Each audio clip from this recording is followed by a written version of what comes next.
where secrets unfold. True crime stories, let the intrigue be told. Grab a seat, get cozy, let's dive into the plot.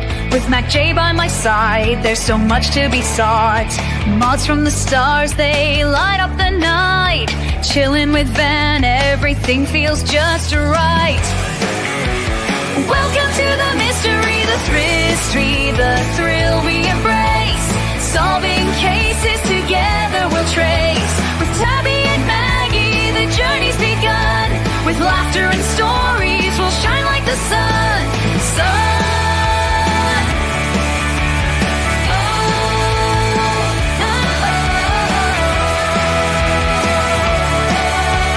Spirit Time vibes with Lisa and Mark.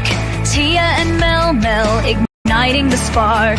According to Lean, curiosity flows. A curious rose in a garden of woes. Sweet misery whispers, tales that enthrall. While Matt, Meg, and Jody, we gather them all. Welcome to the mystery, the thrill we embrace. Solving cases together we'll trace. With Tabby and Maggie, the journey's begun. With laughter and stories, we'll shine like the sun.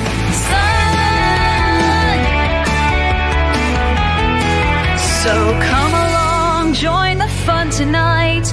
In Aussie true crime, everything feels so right.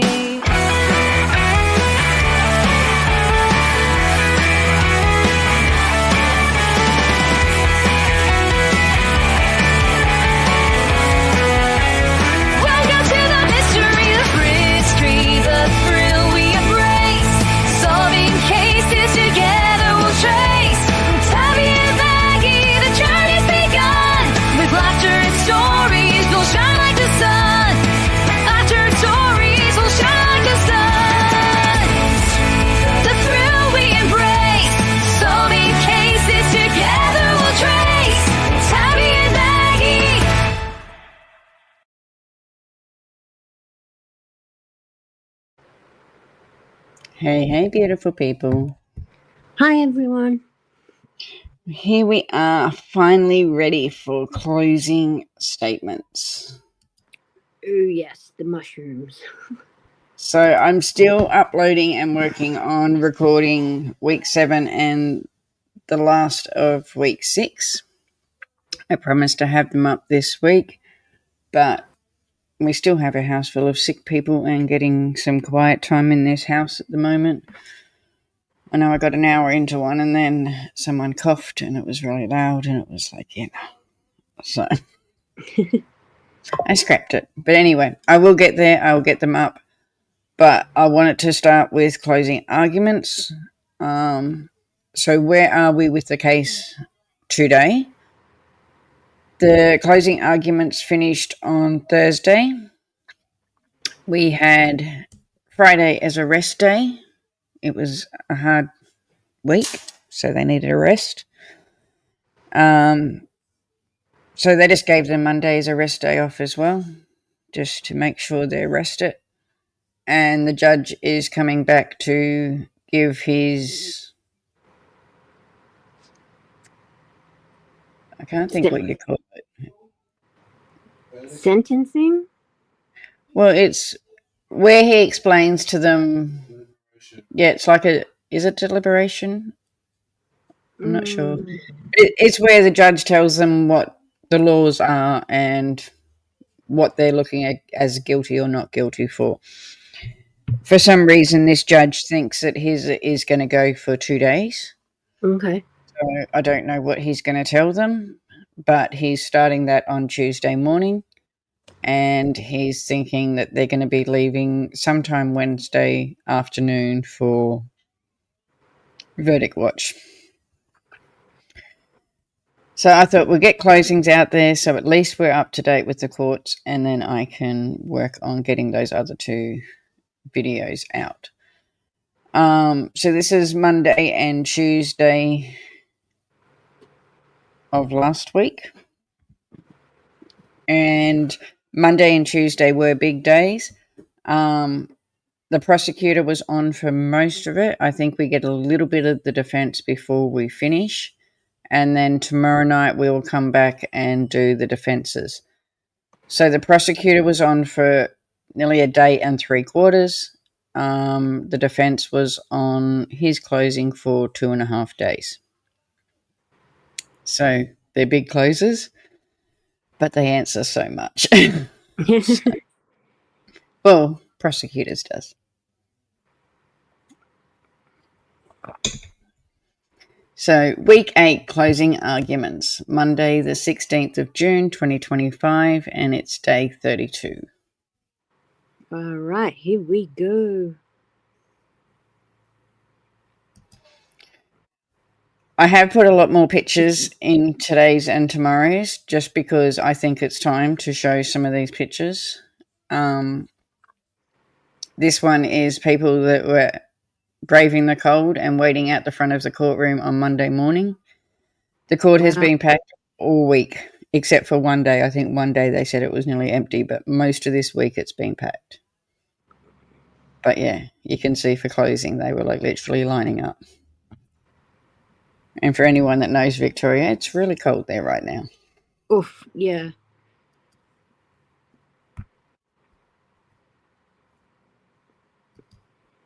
So this is the media outside, as I said, for a small country town. Don't worry, Bundaberg will get it soon. No. But yeah, this is all the media getting their shots as they walk up. Yep.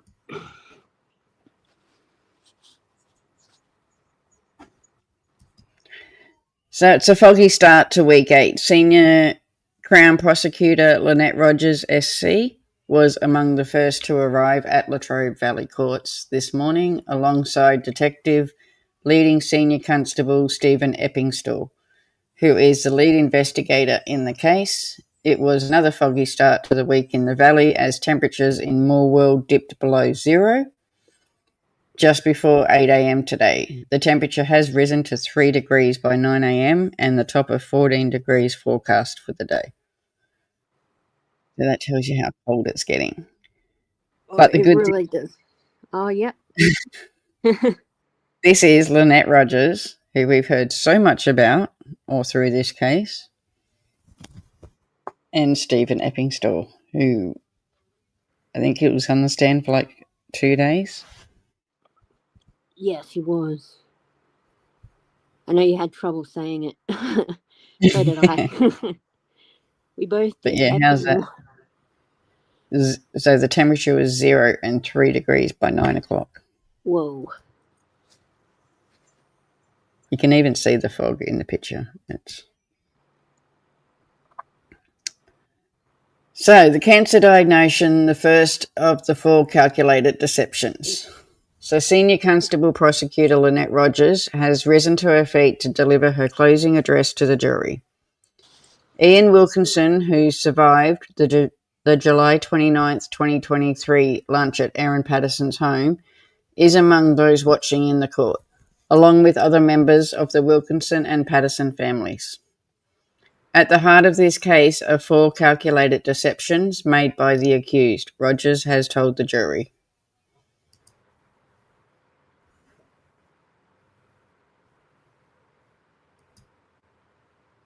So again, we've just got the real victims of this case, Don Patterson, Gail Patterson, Heather Wilkinson, who have all passed, and Ian at the end, who was a miracle. Yes, he really was to survive that poison. It just crazy. The first of those deceptions, Roger said, was Patterson claims that she had a cancer diagnosis. She fabricated a cancer claim to provide a reason for her otherwise unusual lunch invitation.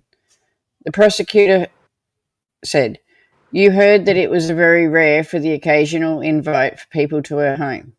Rogers said that when Patterson invited her estranged husband, Simon Patterson, to lunch, she told him that she had received some medical news and she needed advice on how to tell the children. She gave him multiple incentives to attend, and Rogers told the jury.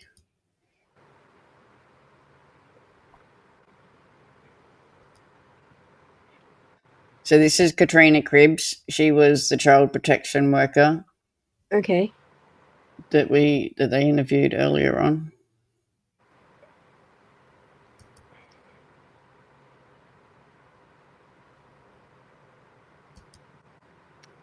She said this also matched evidence by the child protection worker Katrina Cribbs, who told the trial Patterson had said to her at the hospital that she wanted to share medical news with her guests.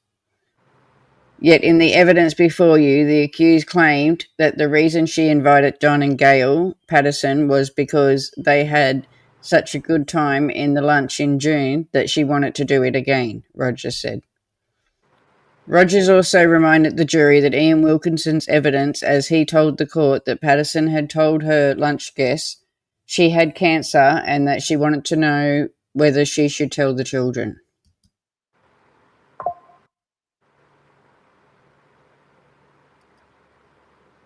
You should completely reject the accused's claim that she ever had a cancer diagnosis, Rogers said. This was the accused simply trying to minimize the lie that she told her lunch guests. Rogers said that this was an elaborate lie. The accused planted the seed of her lies well in advance, Rogers said. This included telling Don and Gail that she had a needle biopsy in her elbow and an MRI booked in, as captured by a series of text messages read to the jury during the trial, Rogers said.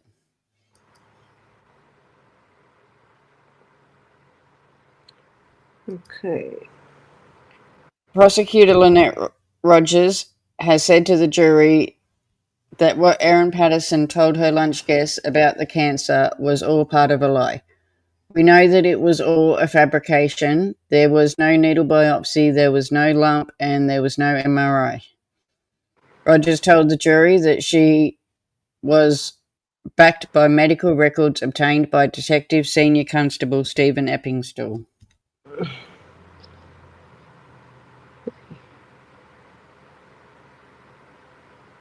Again, this is the two of them again. Oh, wow. I am going to find the prices. I found a thing the other day and I was talking to Mac J. The prices that they're paying for these lawyers and prosecutors and everything is unbelievable. I'm still looking for where I found it because... And yes, Erin is paying for hers. Oh, wow. It's like $20,000 a day. That's insane. And it's been, what, 7 weeks? And the lawyers have 8 been there weeks, every yeah. day. Yeah, that's a lot. But I know that 8, senior... probably 9 by the time they wrap up because you've got to think they've still got next week to go. Yeah, I know senior counsel is way more expensive, but they're way more experienced. So high profile cases tend to get senior solicitors. Lots of experience. I know one of hers, the female that's on her team, I've got photos of her coming up. She's a barrister. Oh, wow. So they're more as well. But anyway, I will look for it. I think it was in Reddit I found it, but I will look for it again. Okay. So, yeah. So she was setting up a fiction that she was facing a series of health issues, Rogers said. Patterson was able to put together an elaborate lie because she had put research into it as evidenced by a series of screenshots about online searches about stage 4 cancer found in her computer, which were last modified on May 2023. The accused put considerable thought and effort into this cancer claim, the prosecutor said. Rogers said it was the prosecution's case that Patterson did not think she would have to account for the lies that she told her guests, because she thought her guests would not survive the lunch. She did not think her lunch guests would live to reveal it. Her lunch would die with them, Rogers said.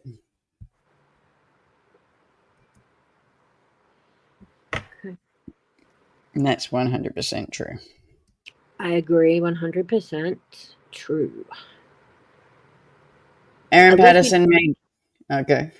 At least we didn't have to listen to Mushroom Lady's testimony like in person. Can you imagine having to listen to all that from She her? blamed everyone. She blamed everyone else, including her own son. It is sick. It is sick. Oh, spirit time. Welcome, everyone. Pour yourself a... He's just lining up the shots, see? Ah. Hi, spirit time. Sarah Patterson made sure that she would not suffer the same fate as her lunch guest by making herself an individual beef Wellington that did not contain any death cap mushrooms. Prosecutor Lynette Rogers SC has told the jury in her closing address. She was the one solely responsible for obtaining and preparing the ingredients that went into the meal, Rogers said. 25 months. Whoop whoop. Woohoo. I love when Spirit Time puts him up because he was my first member. So that means that's how long I've been monetized. Ah, cool. So it's a way of keeping track. Yep. So he can never unjoin because he's my counter.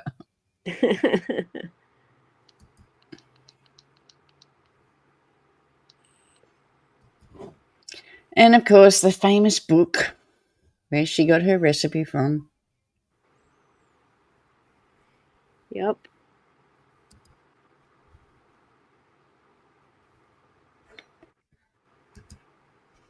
The recipe Tins Eats cookbook did not call for multiple individual pastries. Rogers said that the lunch was not a shared dish where all guests ate a slice of the same parcel of food. Why divot so significantly into an unfamiliar recipe, Rogers said. It enabled the accused to control what ingredients went into each individual pastry. Rogers said the prosecution case was that Patterson didn't eat the same mushroom paste as her guests, and that could be because she made a second batch of paste or because her pastry had no mushroom paste at all. The prosecution also reminded the jury of Patterson's mushroom purchases, which included 1.7 kilograms of mushrooms for a recipe that called for 750 grams. Jeez. And again, here's her little shopping list to prove how much of each she bought in the couple of days before the lunch. Damn, some of that looks pricey, eh? Mm-hmm. Beef. And then you think then she said that she had to do it this way because she didn't have the money to buy a full steak. Oh my gosh, yeah, right. Beef eye fillet. Oh, come on.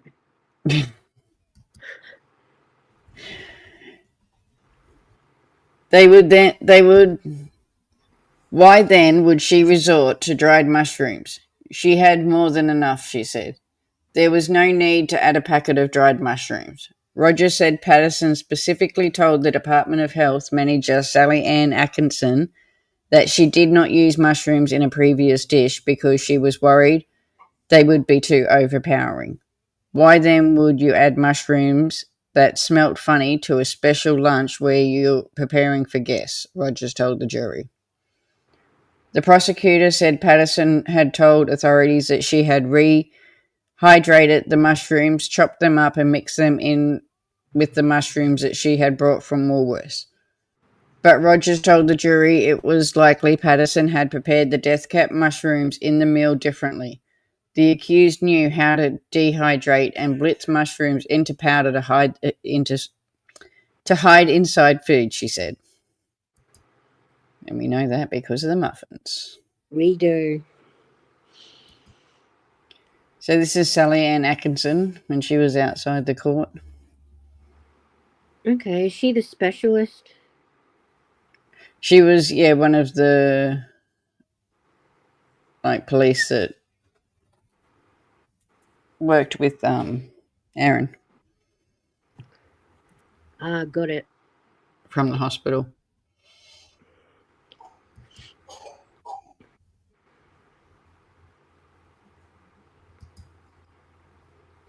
I think that's who she was. The evidence showed that Erin Patterson was aware of a website that could be used to locate death cap mushrooms. Prosecutor Lynette Rogers said that the accused woman had the opportunity to source these death cap mushrooms before the lunch. There is evidence in the trial that the accused was familiar with the website iNationalist and would use its map feature. Rogers told the jury in her closing arguments. Rogers reminded the jury about the artifacts recovered from the Cooler Master computer found by police at Patterson's home that suggested visits to the iNationalist website on May 28, 2022.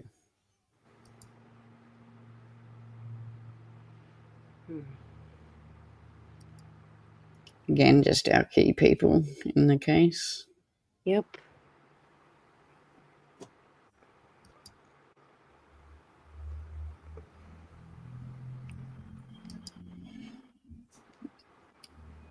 At 7:20 p.m., the computer user, we say clearly the accused, used the Bing search engine to search the internet for the term iNationalist. Clearly, this was a targeted search, Rogers said.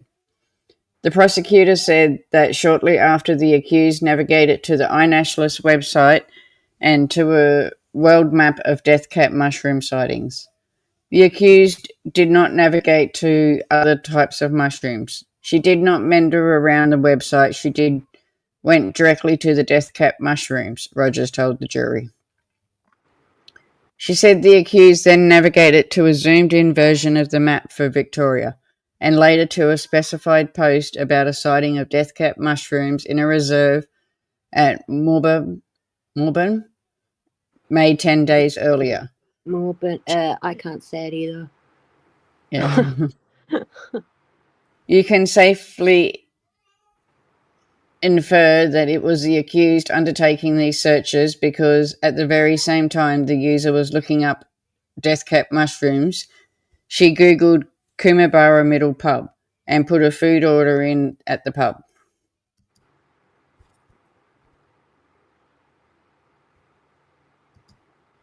So this was Tom Mayer, who was the mushroom expert. Tom Mayer. He does look like the outdoor type. So he was the one that worked at the gardens.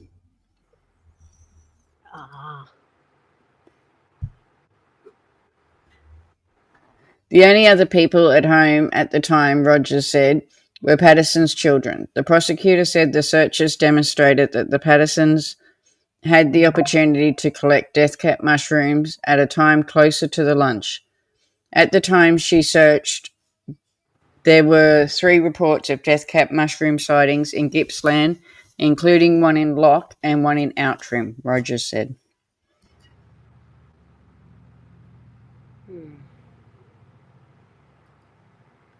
To be clear, this evidence by itself does not show that the accused accessed the posts made by mycologist Tom May and Christine McKenzie on the iNationalist. It only shows that these posts were available to be viewed publicly on the website and that the accused had knowledge of and previously accused, Rogers said.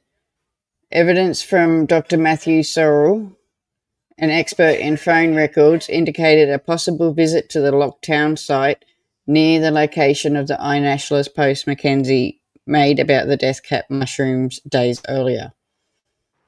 While Rogers pointed out that the evidence was not defiant of the visit, she told the jury it should be considered together with other evidence in the case.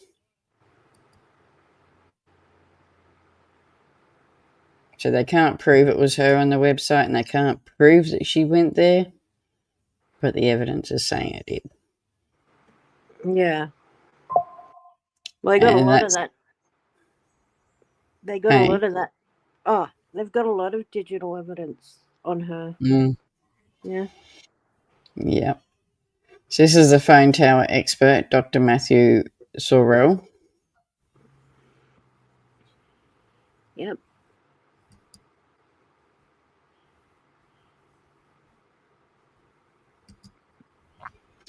You should consider the evidence in the context of the other evidence in this case. Most importantly, the fact that the accused purchased her dehydrator on this very day, Rogers said. Rogers reminded the jury of Sorrell's evidence about the mobile phone data, indicating another potential visit to Locke and one visit to the Outrim by Patterson on May 22nd, 2023. After May, the mycologist had previously spotted death cap mushrooms there. Rogers also told the jury that if Patterson was simply passing through, there would be connection to other towers, which the records did not support.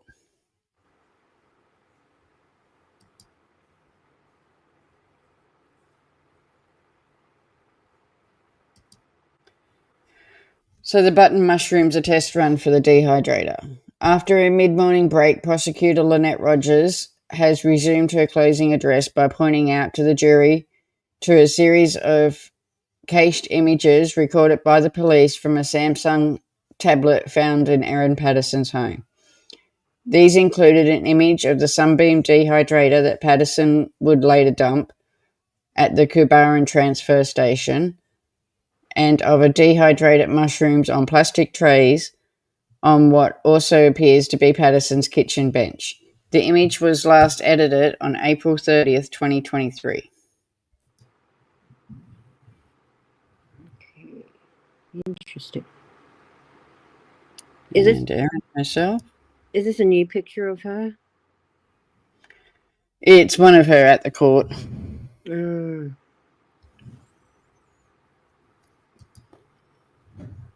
She's changed a bit from when she went in. She certainly has. There is also an image of mushrooms on a tray on digital scales that was last edited on May 4th, 2023. We suggest that you can infer that the accused took these photos with the phone that was in a pink phone case. You can also infer that the file information, the button mushrooms, were the first in time to have been dehydrated, Rogers said. We suggested that the button mushrooms were a test run.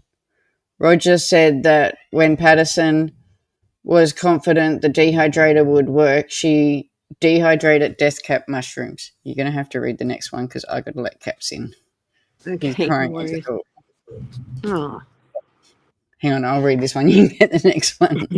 Okay. Smaller. Prosecutor Lynette Rogers, SC, has told jurors they could safely infer that Erin Patterson was at a reserve in Locke on April 28th, 2023, and that she found the collected death cap mushrooms that day. In her closing address, Rogers told the jury members that she could infer the proposition based on Patterson's accessing the iNationalist post that the death cap mushrooms on April 18th, 2023, along with evidence from the phone records from expert Dr. Matthew Sorrell, Patterson's purchase of a food dehydrator and the images mycologist Dr. Tom May said was consistent with the death cap mushrooms. Rogers said Patterson brought the dehydrator to preserve the death cap mushrooms. Then prosecutor said that having regard to the iNationalist post on May 22nd, 2023, together with Sorrell's evidence, it was also open for the jury to find that Patterson visited both Locke and Outrim looking for the death caps. Okay. So there's one of the ads that was on the iNationalist website from Tom May. Okay.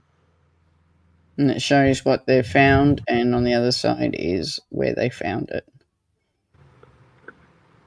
Interesting. So you read that one. I'm going to open the door for my cat. Okay.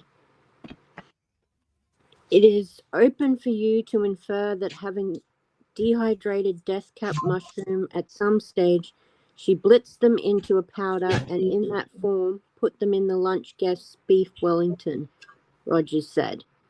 Rogers also reminded the jury of Ian Wilkinson's evidence about noticing that Patterson's served the individual beef Wellingtons on 4 large grey plates and one on a different coloured plate. Ian was not the only person to notice the other plate, Rogers said.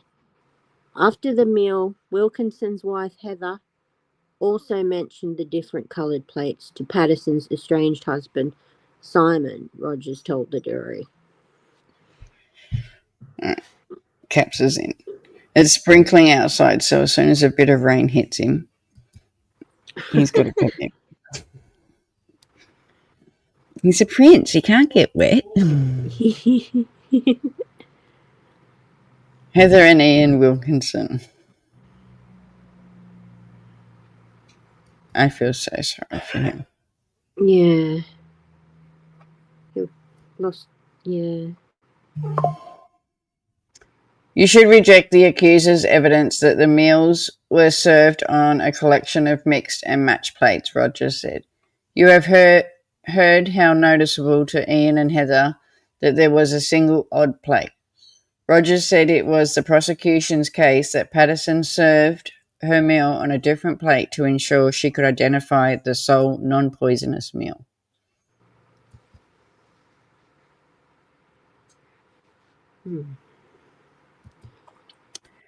So this is the little picture that they've been shown of how the seating was. So Ian was at the top, Gail and Don down one side, and Heather and Erin down the other.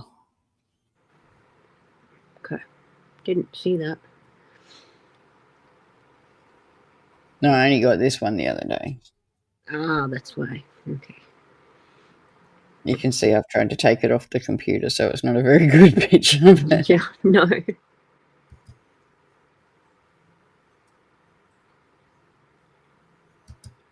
The evidence shows that the accused had the knowledge to locate death cap mushrooms, the opportunity to have sourced death cap mushrooms at a time proximate to the lunch, the knowledge, skill, and equipment to dehydrate mushrooms, blitz them into powder, and hide them in the food, the prosecutor said. She took steps to ensure that she did not accidentally herself consume the death cap mushrooms while ensuring that her guests did.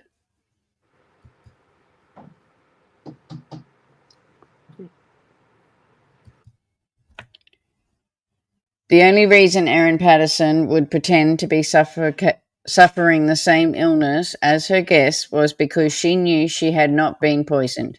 She knew she would not exhibit signs of poisoning, the prosecutor Lynette Rogers, SC, has told the jury. She had to try and look unwell like the others, Rogers said in her closing address. Rogers said Patterson's account of when she began to feel unwell varied as she spoke to different people. This included initially telling her estranged husband, Simon Patterson, that she started feeling unwell at 4 p.m. on the day of the lunch, July 29th, 2023, and that she had diarrhea every 20 minutes or so that evening.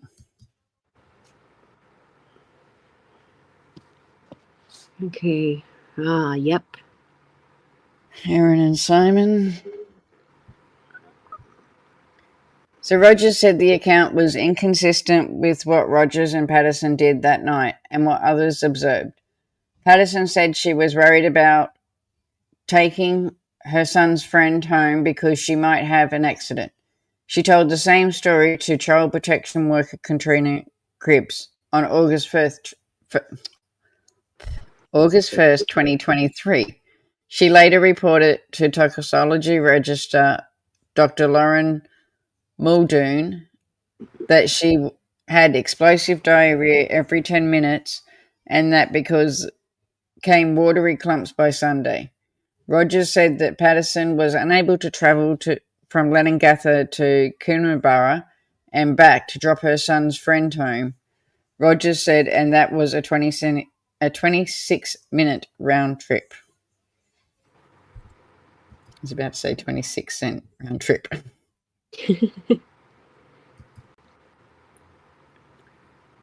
You might think that a person who genuinely feared pooping her pants would not have taken such a risk by driving such a distance. She even stopped on the way home to pick up takeaway with her son at a Subway. Rogers also reminded the jury of evidence from the Department of Health manager Sally Ann Atkinson, so that's who she was, the Department of Health, who said during her trial that Patterson had told her that she started to feel unwell before midnight on July 29th, 2023, and that she experienced explosive diarrhea sometime after that. That statement, Rogers said, was at odds with Simon Patterson's evidence. Rogers said that the accused also told Cribbs that on the way home from dropping her son's friend home in Coomera on Saturday evening, she and her children stopped at a supermarket and she stayed in the car because she thought she might have an accident. What's when she went to Subway. Got it. Yep. Gosh, she's such a. Ugh.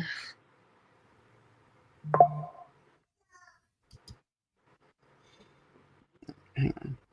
Right, just one. Read that one.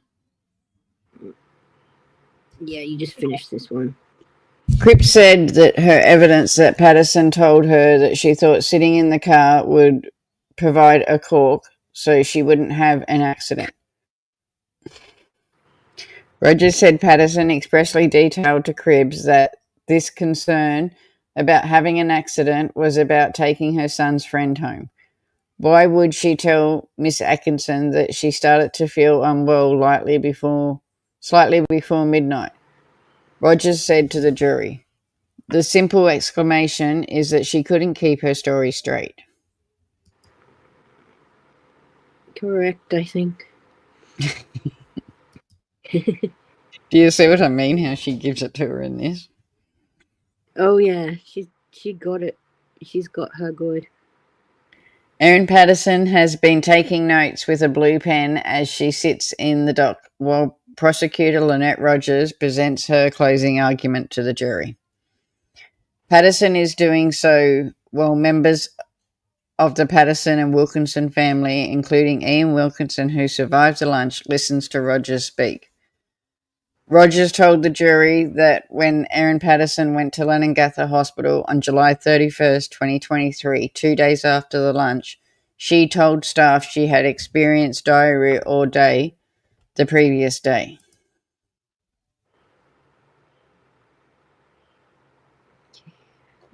And that's Lynette Rogers and, of course, Erin Patterson.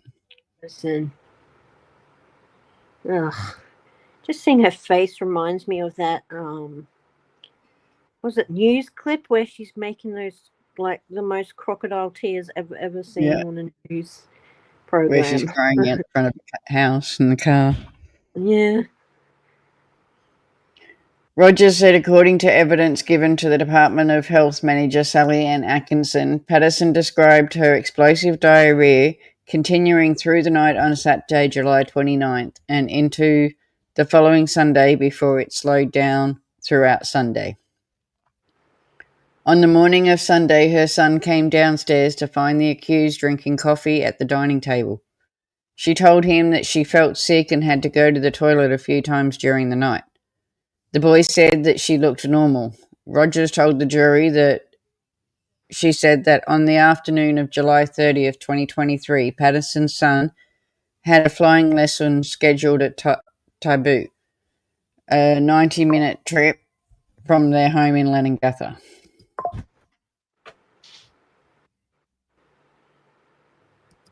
I swear I feel them kids are coming through the roof sometimes. The house is 2-story, and my son's upstairs, so every time he jumps around on his VR, I think he's coming through the roof.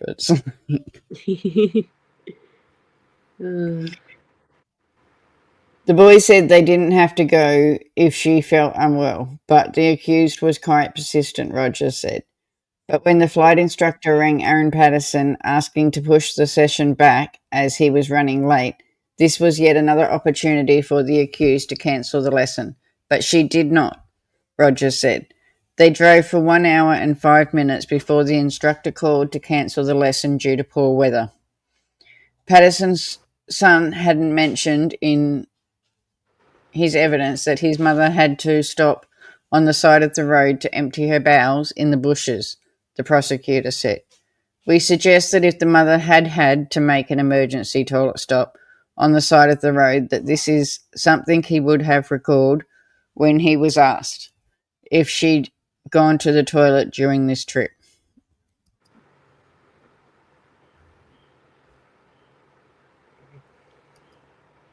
Rogers also reminded the jury of the CCTV footage from the Clermont BP on the Sunday that shows Patterson leisurely walking into the entrance of the service station, and that she was in the toilet for 9 seconds before she left the toilet and brought food. 9 seconds was obviously not enough time to go to the toilet, Rogers said. There was nothing in the behaviour on the CC footage to indicate that she was suffering from an illness, let alone a frequent diarrhea. Rogers said it would take more than 9 seconds for Patterson to go to the toilet and clean herself. Or, at the minimum, wash her hands, Rogers said. Rogers said it was the prosecution's case that it was very unlikely that Patterson would have chosen to take a 2-hour car trip for an entirely optional activity on the day that she claimed she was experiencing explosive diarrhea. The only reason she was able to travel to Taibu, the prosecutor said, is because Patterson did not have the diarrhea on Sunday at all. Yes, she's absolutely ripping Erin to shreds here. Yep. Erin Patterson's presentation of Leongatha Hospital on Monday, July 31st, 2023, 2 days after the lunch, was the moment that she realised that she had done and had not gone undetected, Prosecutor Lynette Rogers said. Her reaction, she wanted to leave, Rogers told the jury in her closing address. Rogers said the hospital staff relayed their concerns that the Patterson might be seriously unwell after ingesting the potential deadly poison, but the mother of two discharged herself against medical advice.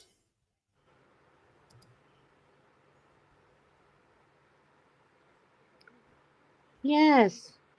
She's So so worried about her health that she discharges herself early. So this is Dr. Chris Webster. He was one of the doctors that gave evidence in the first week, I think it was, or second week. Okay.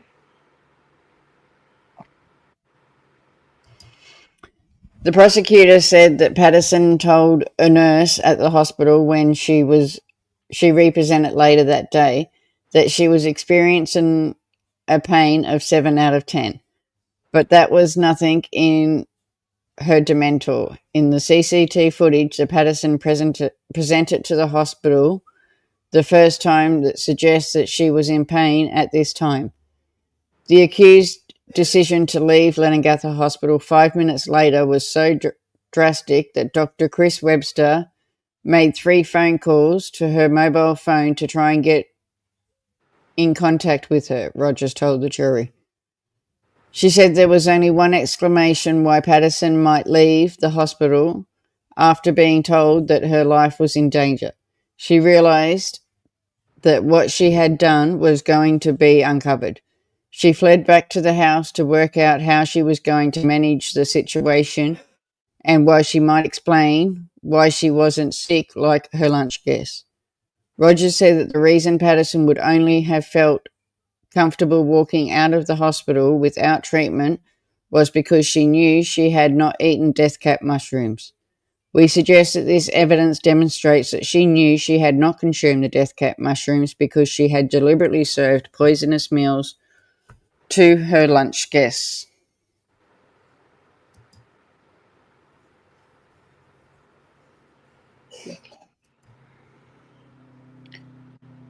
Makes no sense the varying accounts the accused gave for leaving the hospital. There was no independent evidence about what Erin Patterson did leaving the Leningatha Hospital against medical advice on July 31st. The prosecutor, Lynette Rogers, told the jury, but she gave various accounts about what she proposed to do and what she did after she left the hospital. Rogers said Patterson told the health staff that she left the hospital because she needed to make arrangements for her children. She told police that she had gone home to care for her animals. She told her estranged husband, Simon Patterson, that she laid on the floor at home and fell asleep for about 45 minutes. Shot after shot after shot.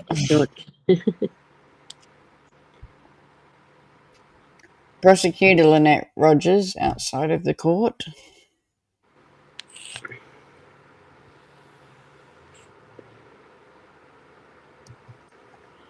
It simply makes no sense that the accused would go home and lay down for any amount of time in these circumstances, Rogers said to the jury, as she continued her closing address. The prosecutor said that phone records showed Patterson had not simply gone home and then returned to the hospital, and instead suggested that her phone had moved to the west towards Outram. The phone records expert, Dr. Matthew Sorrell, said that the most consistent explanation for these records is the accused taking a major road southwest of Leningatha. In other words, the Bass Highway, Rogers told the jury. Rogers said defense barrister Colin Mandy, SC, might suggest to the jury that these records could be explained by the accused being inside her home and there being a monetary hiccup in the Outram base station. Okay. Defense counsel Colin Mandy. I thought, for some reason, I thought Colin was a girl. No, this is him. Oh, And she's paid top dollar for him. wow. If there was a sweet spot inside Patterson's home, there would have been other similar connections, the prosecutor said. We say that you can be satisfied that the accused was not truthful in her accounts of her movements after she left the hospital. He always looks so serious. He Colin does. Mandy, and he's like, every shot I have of him, it's just so serious.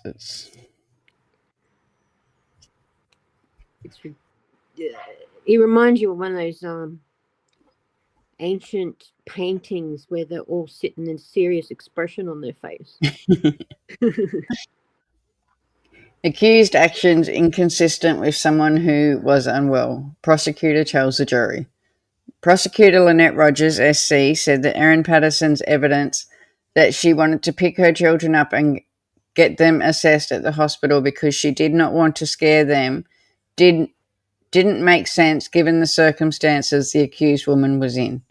Rogers said that Patterson spoke to estranged husband Simon Patterson on the phone at 11 a.m. on July 31st, 2023, 2 days after the lunch, and said that she wanted to drive 90 minutes one way and a 3-hour round trip to pick up the children and take them to the hospital.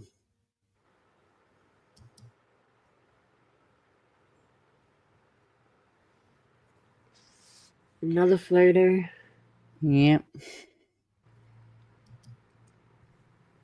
Patterson was eventually transported to Monash Medical Centre after returning to Leningatha Hospital that day.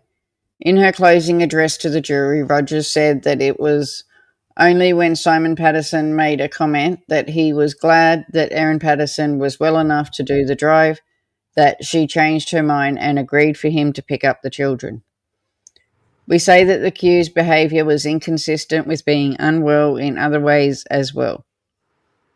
She said that this included the moment when a nurse went to insert a tube into Patterson's arm to get her started on medication, and she was resistant to the treatment and told the nurse that she didn't want any of this.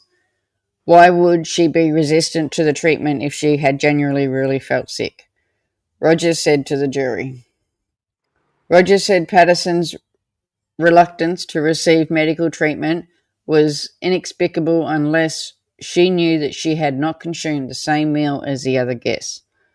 The prosecutor said that Patterson didn't need to use the toilet once in this trip to the Monash Medical Centre from Leongatha Hospital, and while Patterson reported experiencing nausea and a headache to the ambulance staff, the things that did not rely on her self-report, the vital signs remained unchanged throughout the journey. Patterson also described as being calm and chatty during the trip to the Monash Medical Centre, which Rogers said was a far cry from the condition of the other lunch guests at that stage.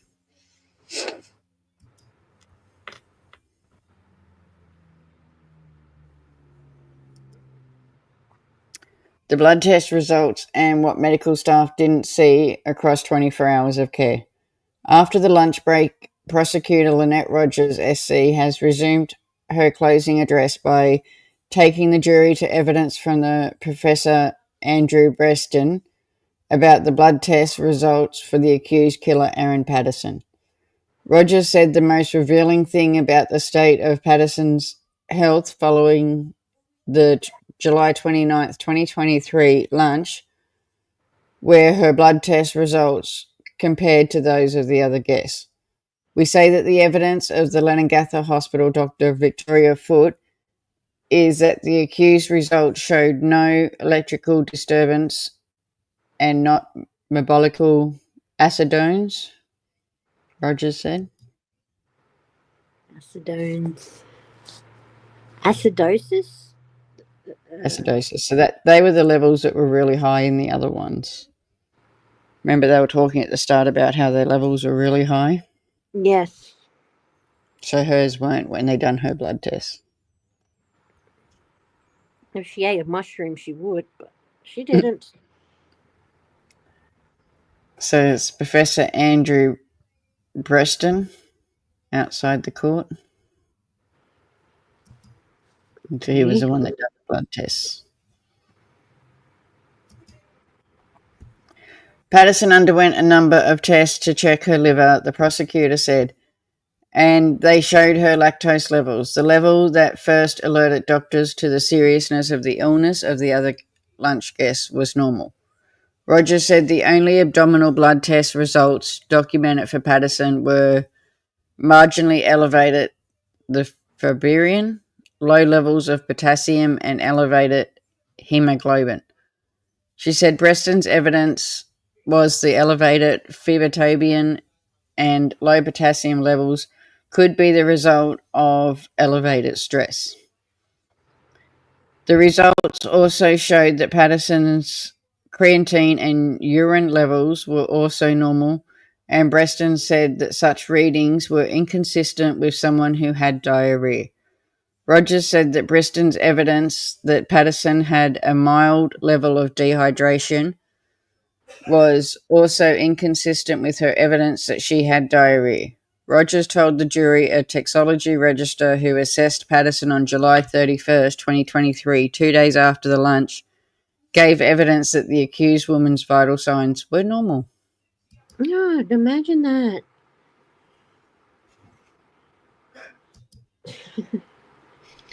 By the time Patterson's father-in-law, Don Patterson, had already been transferred to the Austin Hospital in an induced coma, Rogers said in total the accused spent just over 24 hours in hospital care. Not one medical professional observed her appearing unwell, Rogers told the jury. The prosecutor said that when they looked at all the evidence combined, the jury could find Patterson was not suffering from a severe illness.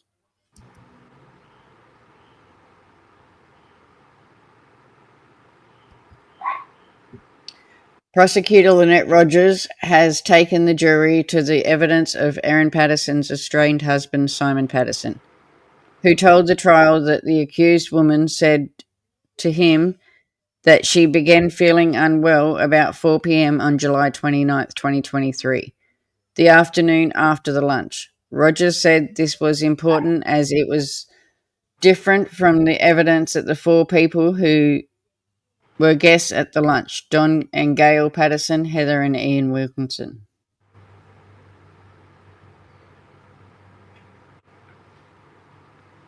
Okay, Don, yep, and Gail.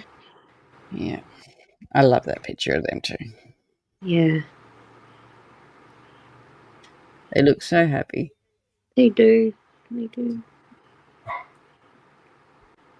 Don and Gail Patterson, the accused woman-in-laws, did not report feeling unwell when they spoke to their daughter Anne-Marie Turgan in the hours after the lunch, Rogers said.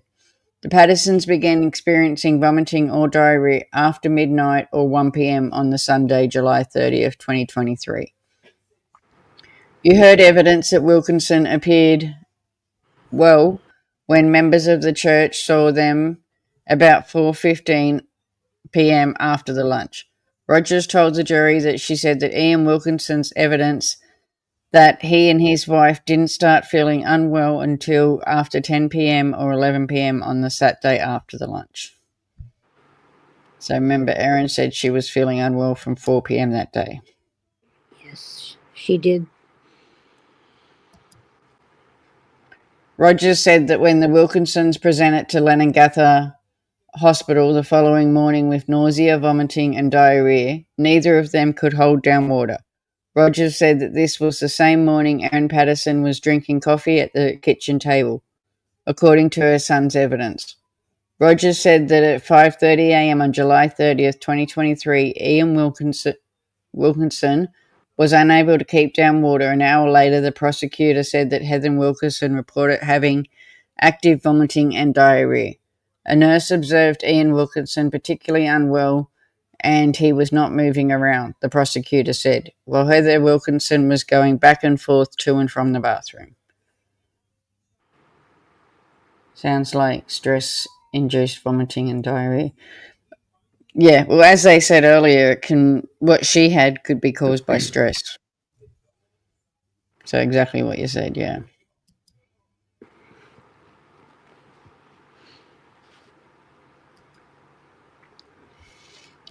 So how the fatal lunch saga unfolded. Erin Patterson has her in-laws, Gail and Don Patterson, and local pastor Ian Wilkinson and his wife Heather over for lunch. No one falls ill. July 16th, so no one was ill when they went to the lunch. I think that's supposed to be.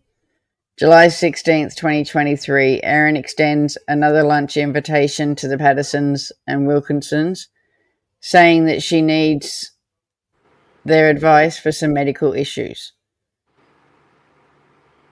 July 28th, 2023, Simon Patterson texts his former wife to say that he won't be coming to the lunch because he is uncomfortable attending.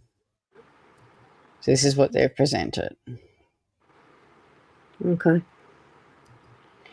July 29th, Erin serves a beef Wellington lunch to the Pattersons and the Wilkinsons. The four guests fall ill and vomiting and diarrhea. July 30th, all guests are hospitalised. July 30th and 31st, the four are transferred to a hospital in Melbourne and doctors diagnose them with death cap mushroom poisoning. July 31st, 2023, Erin goes to the hospital in Leningatha reporting that she also ate the beef Wellington and was unwell. She discharged herself without treatment and doctors call police. Police go to her home looking for her, retrieve leftovers of the beef Wellington. While they are there, Erin returns to the hospital. She tells the medical staff that the fresh mushrooms in the beef Wellington were brought in a supermarket in Leningatha, while the dried mushrooms came from a grocer in Oakley.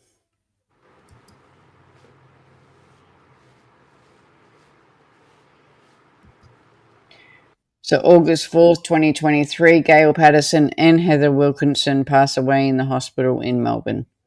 August 5th, 2023, Don Patterson passes away in the hospital. September 19th, 2023, Ian Wilkinson is released from hospital after 7 weeks of treatment most of which he spent in a coma. Wow. November. Imagine waking up and finding out all those people you knew had passed away. Yep, your wife, your brother-in-law, your sister-in-law. Yep. And the four of them probably spent most of their time together too. Yeah, I agree. Like, wow. November 2nd, 2023, Erin is arrested by police at her Leningatha home. And November 3rd, Erin faces court for the first time, charged with 3 counts of murder and 1 of attempted murder over the fatal lunch. And they say over that fatal lunch because there was also 3 other charges of attempted murder that were dropped. Yes. Which I want to find the reason for. Oh, I hope they tell us at the end. So May 7th, 2024, Erin elects to have her case fast-tracked to the Supreme Court and enters a not guilty plea on all charges.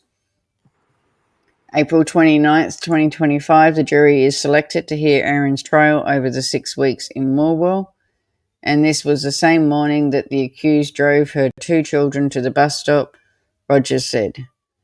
As the jury was taken through the final hours of the lunch guests'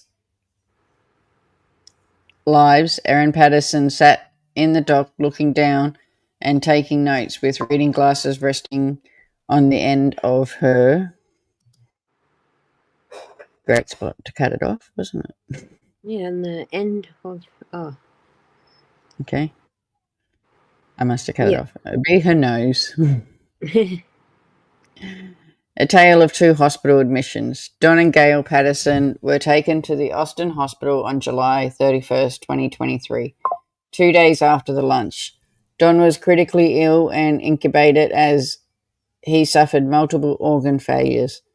At this time, the accused was being transported by ambulance to the Monash Medical Center and was calm and chatty. Prosecutor Lynette Rogers said that Erin Patterson, by August 1st, 2023, all 4 guests, Don and Gail Patterson and Ian and Heather Wilkinson, were in intensive care in the Austin Hospital, with their organs essentially shutting down. Rogers said in her closing address Gail Patterson was also in an advanced state of shock.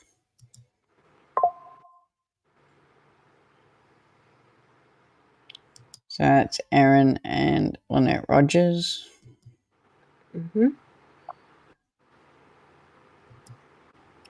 This is the day that the accused was discharged home from the Monash Medical Center, Rogers told the jury. Don and Gail Patterson and Heather Wilkinson all passed from a clinical diagnosis of ammonia mushroom poisoning. Ian Wilkinson very nearly died, with all the same diagnoses, and did not return home until September 21st, 2023.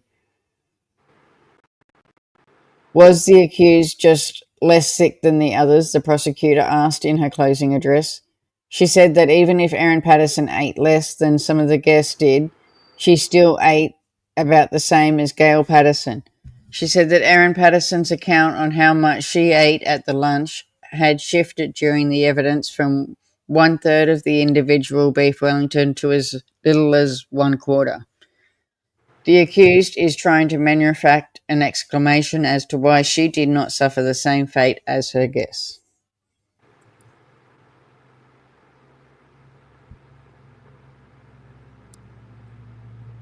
When Patterson's son and his friend arrived home from the movies, they did not see any leftovers or partially eaten beef Wellington, Rogers said. She said that despite the accused woman's assertions, it was the prosecutor's case that Patterson ate the whole portion of the beef Wellington.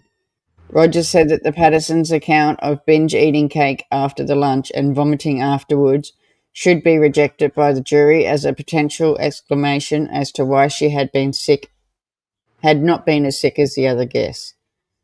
There was no evidence as to how soon after ingestion would one need to vomit for that to be effective. Rogers said that Patterson had been vague in her account of when the vomiting and what was in the vomit. She said that the most notable aspect of Patterson's claim was that she had not told a single medical profession that the vomiting after the lunch during her time in the hospitals in Leongatha and Melbourne.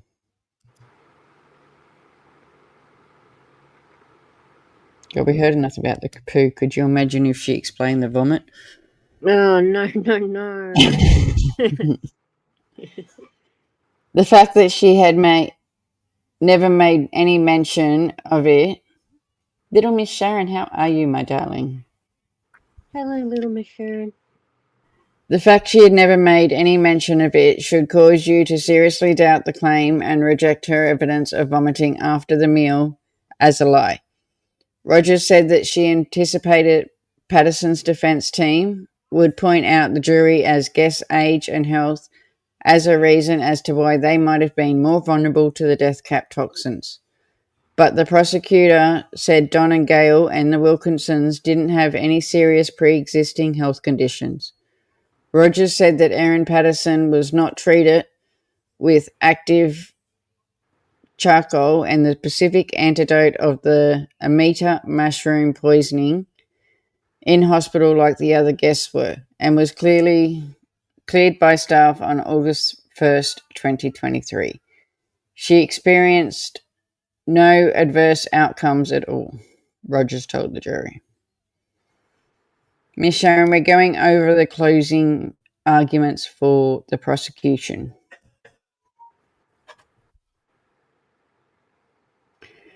Erin Patterson lied over the multiple days to the multiple people, the prosecutor.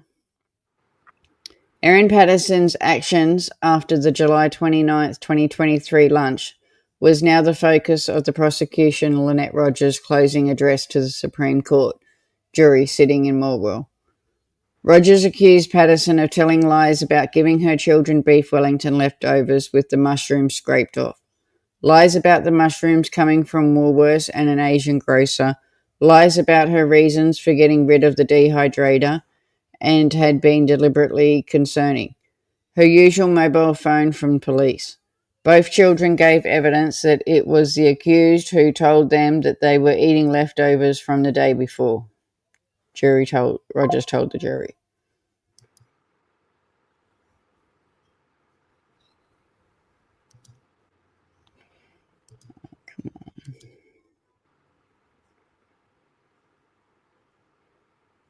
My mouse didn't want to work for a minute then.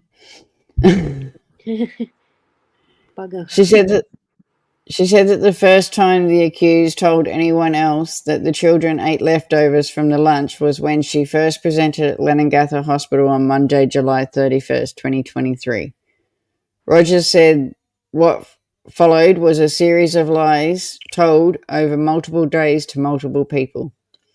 On Sunday, July 30th, 2023, Erin's estranged husband, Simon Patterson, told the accused that all 4 lunch guests were crook and taken to the hospital. The accused confirmed this when she spoke to Katrina Cribbs, the child protection practitioner, Rogers said.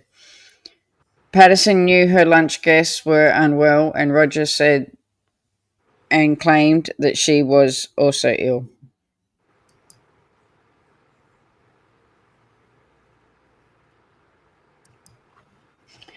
It would have been apparent that the illness suffered by the lunch guests was something to do with the food at the lunch, Rogers said. Rogers said Patterson told Dr. Laurie Muldoon that she had not presented to the hospital before the morning of July 31st, 2023, as the mother of 2 thought that she had a case of food poisoning. Rogers accused Patterson of telling lies about giving her children beef Wellington leftovers with the mushrooms scraped off. Why did she feed them, like children, the meat portion of the meal if she didn't know that the mushrooms were an issue and would be the most unusual suspect of the food poisoning? Rogers said to the jury, Patterson's reluctance to have her children medically assessed was further evidence that she did not serve the leftovers to them, the prosecutor said. All right. So another one of the doctors, Dr. Laura Muldoon. Dune.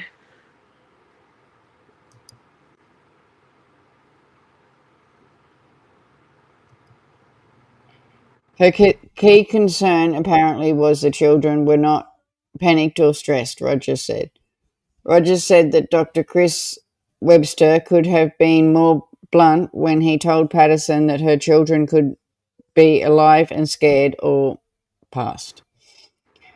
She knew that they had not eaten the death cap mushrooms at all. Her reluctance to have her children medically assessed is another piece of conduct by the accused, which we say is incriminating conduct, Rogers said.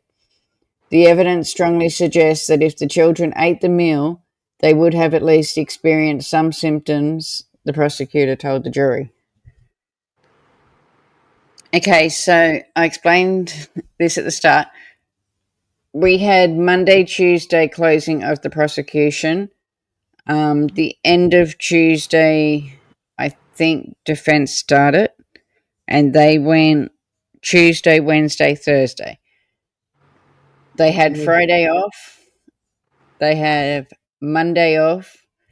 Tuesday, the judge is giving his deliberations, but he said he's going to go for 2 days. So Wednesday afternoon, we should be looking at verdict watch. Okay. Or Thursday morning.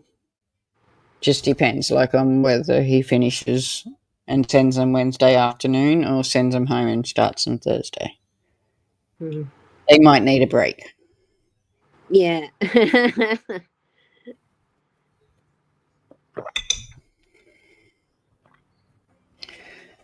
Okay, did I read that one? Yeah, I did. Yeah, you did.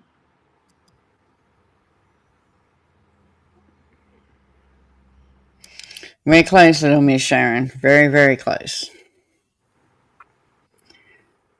Prosecutor Lynette Rogers has told jurors that they should reject Erin Patterson's suggestions that she served her children leftovers of the beef Wellington with the mushrooms scraped off, and that instead the leftovers were found by the police in the bin at the Leningatha home. The prosecution also suggests that if the beef Wellington that the accused went to the trouble of making was intended for Simon Patterson, Rogers said in her closing address. Yeah.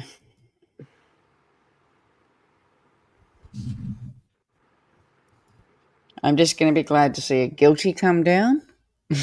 Yes, me too. If it's not guilty, I'm going to cry. Rogers said Erin Patterson gave evidence that if her estranged husband had attended lunch on July 29, 2023, she would have served him the beef Wellington too. This is not a complicated... No, I know.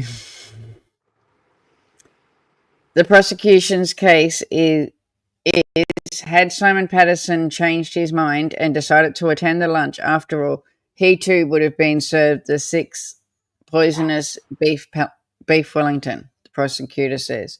She said the only reason Erin Patterson would lie about feeding the leftovers to the children is because she knew that she had included the death cap mushrooms in the beef Wellington and thought that if she had said that she'd also fed them to the children, it would deflect any suspicion. There was no other reason or explanation as to why Patterson would tell such a lie. Interesting. The jury is now told about Erin Patterson's interaction with doctors, family members, and government officials in the days after the July 29, 2023 lunch, over sourcing the mushrooms for the beef Wellingtons. In her closing address to the jury, Prosecutor Lynette Rogers says that the first time Patterson mentioned that she had used mushrooms from Woolworths was to Dr. Chris Webster at the Leningatha Hospital about 8:05 a.m. on the Monday, July 31st, 2023. Later that day, Patterson also discussed sourcing the mushrooms with Matthew Patterson, the brother of her estranged husband, Simon Patterson, and Dr. Veronica Foote, also from the Leningatha Hospital.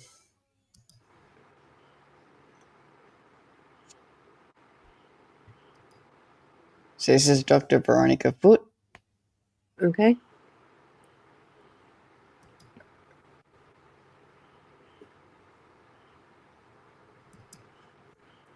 So Rogers said about 10:30 a.m. Erin Patterson told Foote that she used mushrooms from Woolworths in Leongatha and dried mushrooms that she brought from a Chinese grocer in Melbourne in April 2023.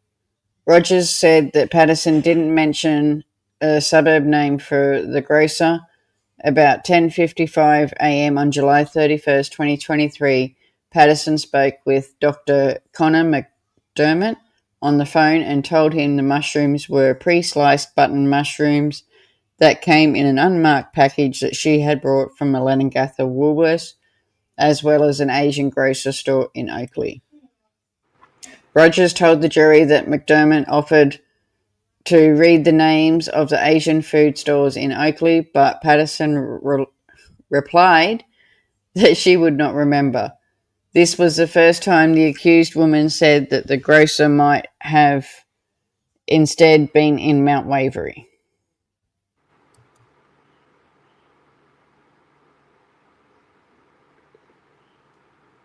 So this is Matthew Patterson. So this is Simon Patterson's brother. Okay. And all the kids have been there. Oh. The prosecutor told the jury that sometime before 2:40 p.m. on July 31st, 2023, when Patterson arrived by ambulance at the Monash Medical Centre from Leongatha Hospital, the accused woman told the paramedics she had used dried mushrooms from an Asian grocer in Melbourne and mushrooms from Woolworths. Later that day, Rogers said that Patterson spoke to the toxicologist, Dr. Laura Muldoon, and told her that she had used dried mushrooms, possibly shit-take or porky, that she'd brought them from a grocer in Oakley or Mount Waverley. Yep. Rogers said that... Hey? I was just I was just saying she so changes her story. Yeah. About where she got the mushroom, like how many times? 4 times? 3 times? Well, we're up to 2 now, but yeah, there was 4 in the end. She's now saying Oakley and Mount Waverley, but by the end there was, 4. Oh. Rogers said that Patterson later told Professor Rhonda Stewart from the Department of Health that she made the beef Wellingtons using mushrooms from the supermarket and Asian food store in Oakley and Mount Waverley, and suggested that she might recognise the grocer if she drove past. Stewart made it clear that she was asking questions about the source of the mushrooms to ensure that there was no public health issue that could affect other people, Rogers said. Those 7 accounts took place on the Monday, the prosecution told the jury.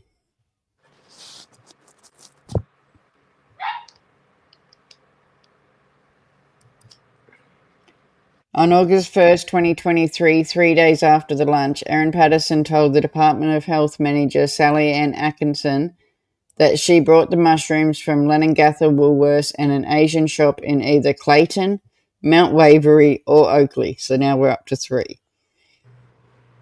In April 2023, the jury heard. Prosecutor Lynette Rogers said that Patterson's conversation with Atkinson was the first time the accused woman mentioned Clayton. The prosecutor said that Patterson told Atkinson she could not be sure where the shop was. About 2:55 p.m. on the same day, Rogers said that Patterson told child protection worker Katrina Cribbs that she could have sourced pre-sliced mushrooms from Woolworths and the remainder from an Asian grocer in Oakley or Clayton, but she did not remember which suburb.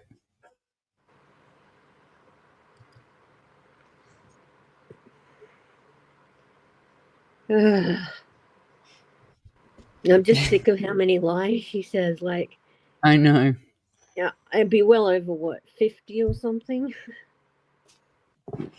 It's all right. The defense points out that she's not on trial for lying. She's on trial. Yeah. And it's pretty bad when your defense has got to say that about you. She's not on Yeah. trial for lying. So here's the health manager, Sally Ann Atkinson.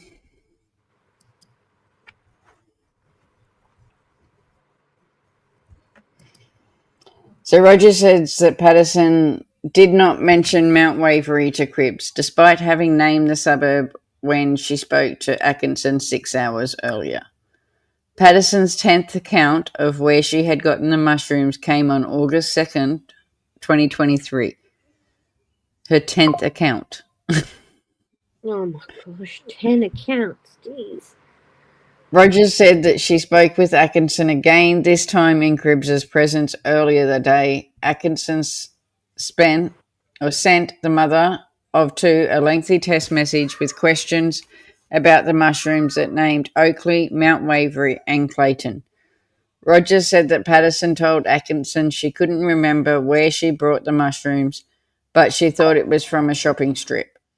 Rogers said that Patterson didn't mention Glen Waverey and didn't correct Atkinson when the health manager listed Mount Waverey as a suburb. Rogers said that Patterson claimed her cross-examination she had never mentioned Mount Waverey.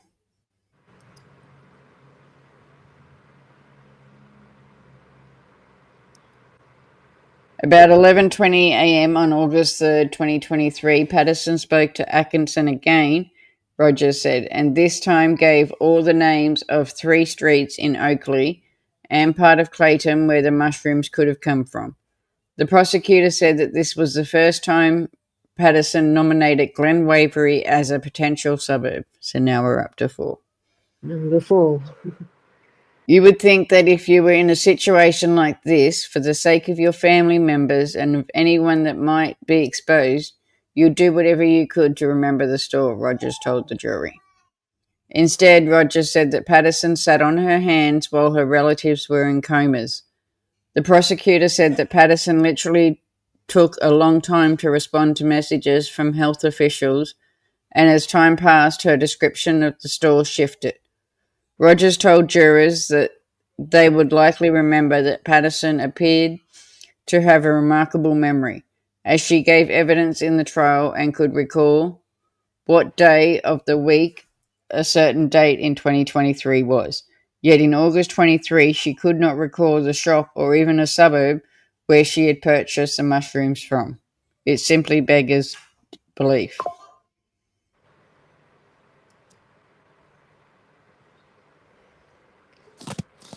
Wow. Katrina So that's Cripps. Katrina Cripps, yep, the child protection worker. I just thought it's good to finally put faces to all the names that, as I said, that's just me. Oh, I agree. Especially since we've had these names a lot. It just makes it easier to differentiate them.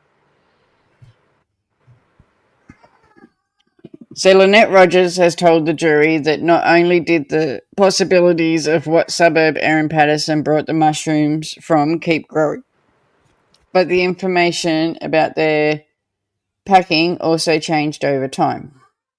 Rogers said that when Patterson was interviewed by Professor Rona Stewart from the Department of Health, the accused woman told her the mushrooms came in a sealed package which she had opened. Patterson told Stewart that she'd put the mushrooms into a container.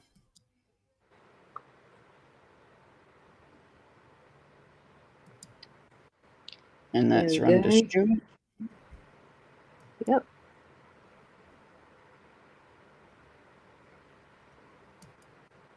When Patterson spoke with the Department of Health manager, Sally Ann Atkinson, she said that the packaging was now resealable and that she had opened it. The following day, Rogers said that Patterson spoke with Atkinson and was very descriptive about the packaging and said that she could recall the size. It was clear with a sticky handwritten label on it. The prosecutor said that Patterson told Atkinson the packet didn't appear professionally packed and was smaller than a sandwich bag and a reusable. Rogers told the jury that on August 2nd, 2023, Atkinson sent pictures of sealed bags with white labels for Patterson to clarify what size the packet was, and Atkinson told the trial that Patterson selected the smallest bag, before following up on her response with another message saying that the weight she had initially told Atkinson would be lower, given the size of the bag. So she changed her narrative? Yes, change the narrative. Always changing it. The accused changed her story again. Rogers told the jury, "You might find it very strange that she developed such a specific memory of what the packaging looked like and gone complete blank to the shop and suburb." Rogers said that Patterson's description of the packaging was an attempt to cast as much suspicion on an Asian grocery store as possible. It also accused the mother of two of being initially non-responsive to the Department of Health's requests because the story she was telling was untrue. Every time Patterson was pressed about the details of her story, that lie became more apparent, the prosecutor said.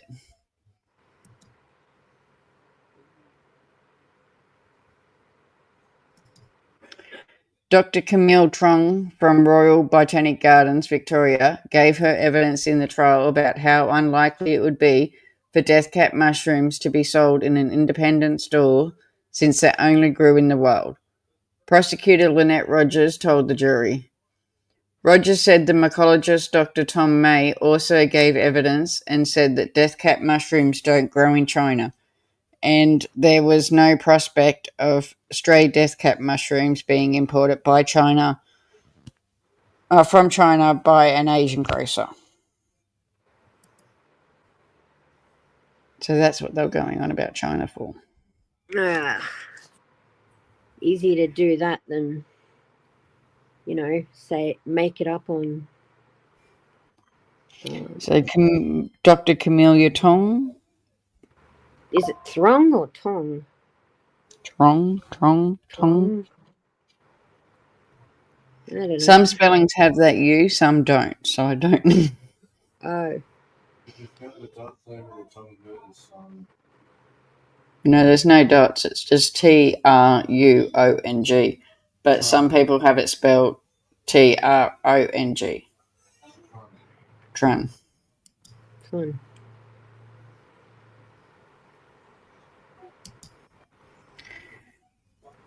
Nobody else got sick. You'd expect that if the death cap mushrooms had been store-bought, there might have been other cases of poisonings, Dr. Rogers told the jury in her closing address. The prosecutor also reminded the jury of evidence that remnants of death cap mushrooms were detected in Erin Patterson's dehydrator. Mr. Colin Mandy, the defence barrister, may try to argue that her conduct was not because she was trying to cover her tracks, but because she was panicked. You should reject this, Rogers said. Okay. Rogers said that Patterson had told the jury that she had put the Asian store-bought mushrooms into the dehydrator and noticed that they were rubbery sometime before buying them and using them. That was an obvious lie, Rogers said. Patterson's story about buying dried mushrooms from an Asian grocer was just fiction, Rogers told the jury, and a lie that she told over and over again. Yet she continued to peddle this false story repeatedly to multiple medical professionals. Rogers said that Patterson was aware that her in-laws, Don and Gail Patterson, were in an induced coma by the time her sister-in-law, Tanya Patterson, visited her in hospital on August 1st, 2023.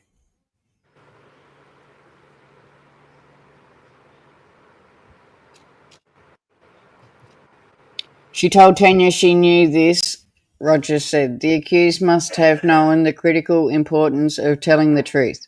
No amount of panic could justify holding back information at that stage. The court has now adjourned for the day, and Rogers will resume her closing address to the jury on Tuesday.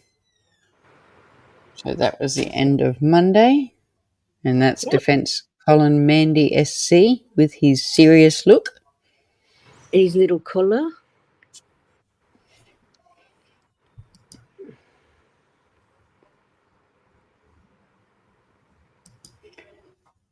So Tuesday the 17th of June 2025, what is day 33? And this is the Crown Prosecutor Lynette Rogers, among the first to arrive at Latrobe again, courts this morning. Rogers, who is expected to continue delivering her closing address to the jury, arrived at the legal precinct about 8:09, alongside her fellow prosecutor Jane Warren and detective leading Senior Constable Stephen Eppingstall, the leading investigator in the case.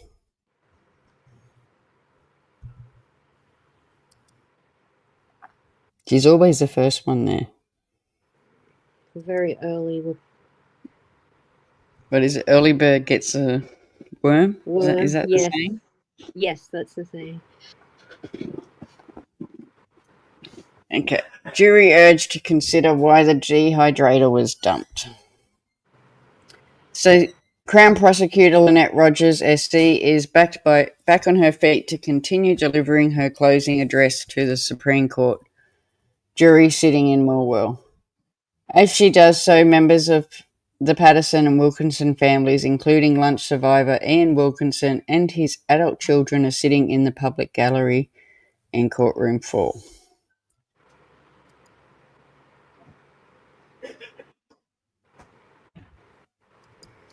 Ian Wilkinson, the sole survivor of the lunch outside the court.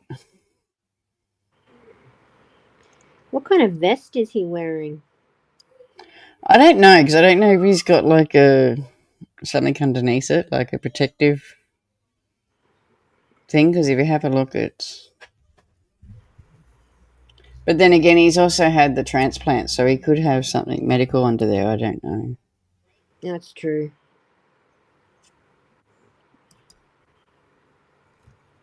But he looks good in that photo. He does. There's some I've seen of him at the court where he looks terrible. Yeah. Rogers has taken to the jury to evidence heard during the trial about Erin Patterson dumping her dehydrator at the Kurrawana transfer station the day after being discharged from the Monash Medical Centre in days following the lunch. The accused not only lied to cover up what she had done, but she disposed of the evidence, Rogers said. She accused Patterson of dumping the dehydrator to hide the evidence, not because the accused woman panicked and was worried that she would be falsely accused, as the prosecutor expected the defense team would claim.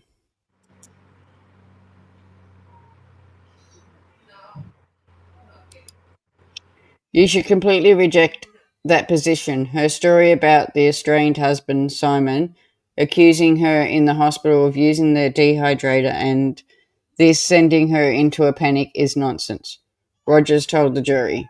She said Simon Patterson had denied saying such a thing to Erin Patterson. If there was nothing incriminating about the dehydrator, why hide it?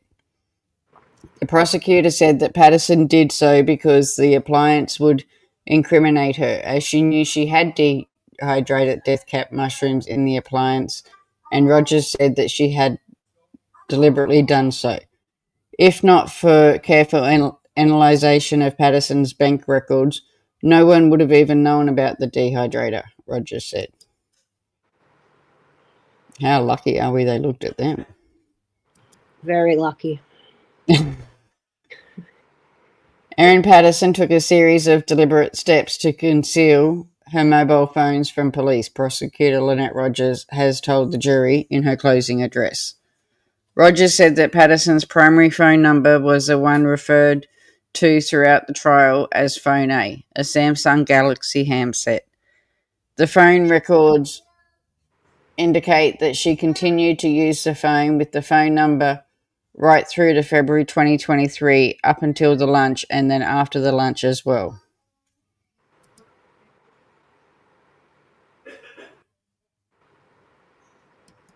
This is the phone that the prosecutor claims that Patterson's unusual mobile phone and the one that she used every day to contact people and use data in the first half of 2023. The time before July 29th, 2023 lunch and in hospital on July 31st and August 1st, 2023. Rogers said that when police asked Patterson to hand over her phone on August 5th, officers expected to provide her usual mobile phone. You should reject any suggestions by the defense barrister Colin Mandy that Patterson had changed her phone over by this point, because the phone records indicate that the phone was still being used up until the time of the warrant on August 5th, 2023.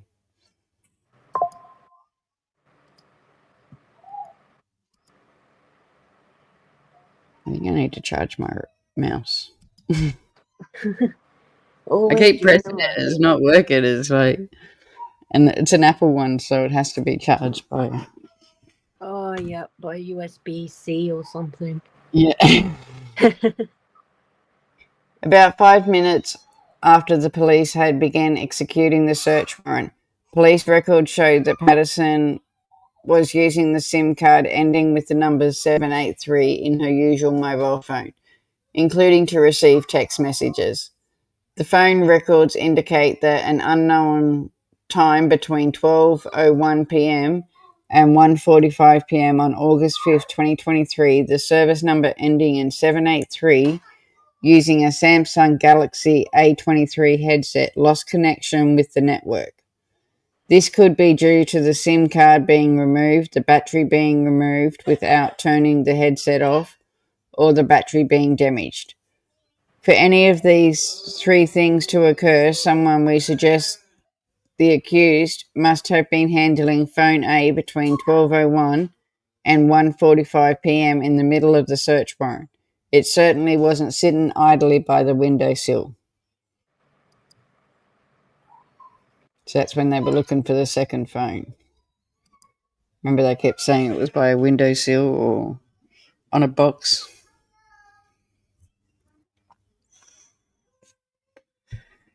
She said the 783 number next connected again to the network at 1:44 a.m. on August 6, 2023, and at which Yeah. time it, hey, Oh, nothing. in which time it was used in a Nokia smartphone. To this day, police have never been able to recover phone A, even after executing another search warrant on November 2nd, 2023, spiffily targeting that phone, Rogers told the jury. As Rogers speaks to the jury, Erin Patterson is seated in the dock wearing a pink button shirt and looking down, taking notes.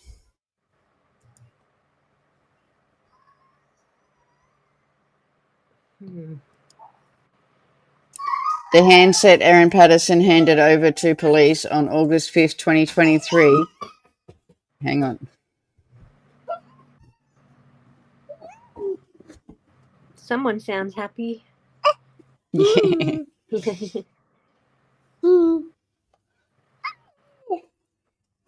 Got his mum coming right behind him. You say hello? Hello.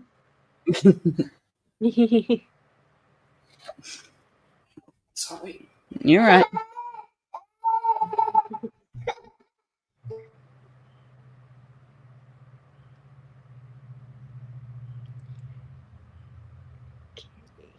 Okay. I think it's gone.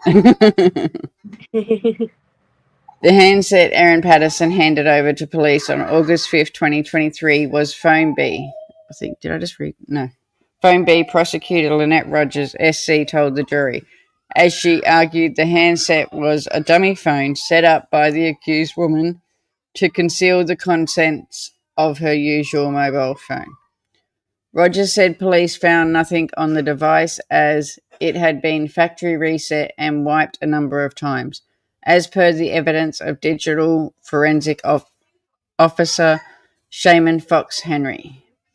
About 1:20 p.m. on August 5th, 2023, the day after the lunch, phone B was wiped by Patterson during the execution of the search warrant, the prosecutor said. Oh, here we go.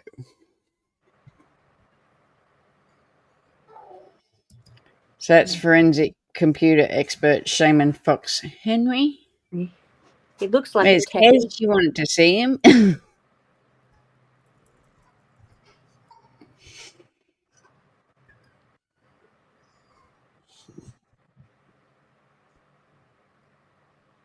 Unbeknownst to police, the accused was altering the contents of the devices in her home at the same time as police were looking for them for evidence. The following day, August 6, 2023, phone B was wiped again remotely. Rogers said by the stage police had already seized the mobile phone that was in their possession. The accused knew full well it had been seized as possible evidence, Rogers said. From August 3rd, 2023, phone B contained a SIM card with a number ending in 835. Rogers told the jury phone records showed the handset was connected 2.5 weeks before the lunch and was only used for data except for 3 phone calls Patterson had made about 2 p.m. on August 5th, 2023, when police allowed her to make arrangements for her children during the warrant.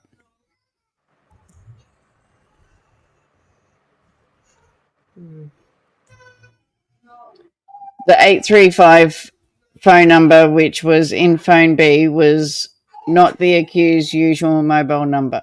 It was not a phone or phone number that the accused could truthfully claim she was using as her phone. 2 seconds.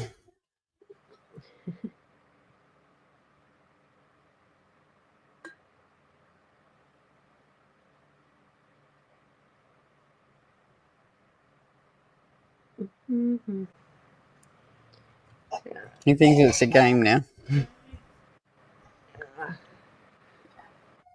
So the 835 phone number, which was phone B, was not the accuser's usual phone number. It was not a phone or phone number that the accused could truthfully claim she was using as her phone number when she handed it over to police, Rogers told the jury.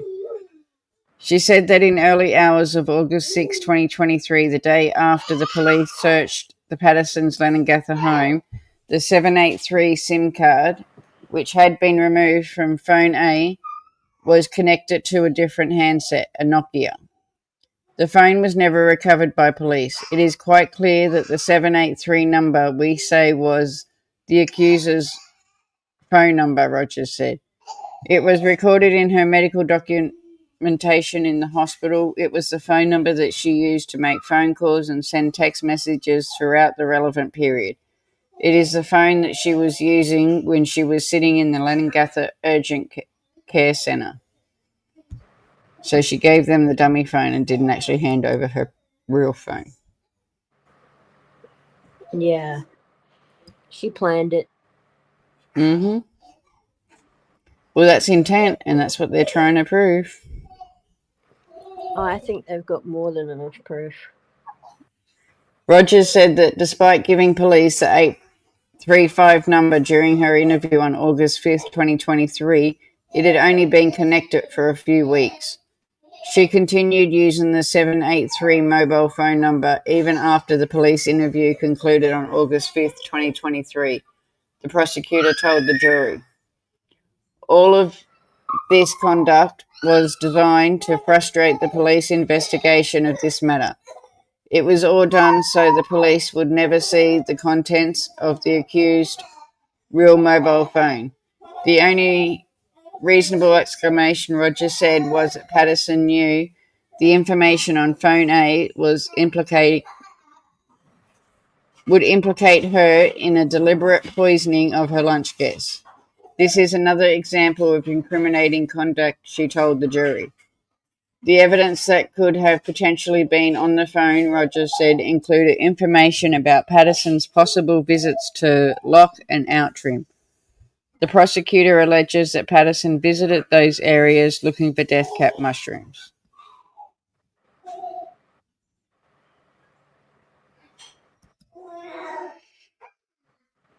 Prosecutor Lynette Rogers, SC, has told the jury the Crown expected the one of the arguments Erin Patterson's defense lawyers would try and make would be that the accused woman had accidentally foraged death cap mushrooms. In her closing address, Rogers said the version of events was a result of the fact that at some point it dawned on her that the Asian grocery store version of events did not add up.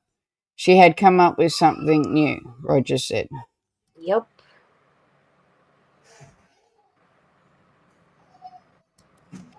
The prosecutor told jurors they should simply disregard the claim that the poisoning was a horrible accident and said Patterson was trying to make her story fit the evidence police had compiled. You really would have to take her at her word for reasons I would get to later. You simply cannot do that, Rogers said. She said that based on the evidence, the jury should conclude that Patterson deliberately sought out and picked the death cap mushrooms. The second argument we anticipate the defense will make is that the accused had no motivation to target the lunch guests and had a positive relationship with them, particularly Don and Gail, Rogers said, in reference to Patterson's in-laws. Okay. We don't say that the evidence demonstrates any particular motivation. You'll remember that the checklist of elements for the offence of the indictment motive is not an element of the crime of murder or the crime that attempted murder. People did different things for different reasons, Rogers said. Sometimes the reason is obvious, sometimes the initial motivations are only known by the person themselves. You don't need to know the person did something in order to find that they did it, she said. The question the jury needed to determine was whether the prosecution had provided beyond reasonable doubt that Patterson did what she did deliberately, and the prosecution said.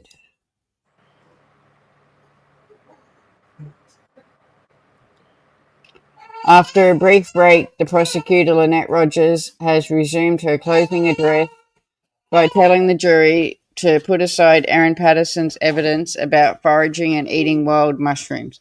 The only evidence that you have about her habit of her picking and eating mushrooms comes from the accused's own mouth. Yep.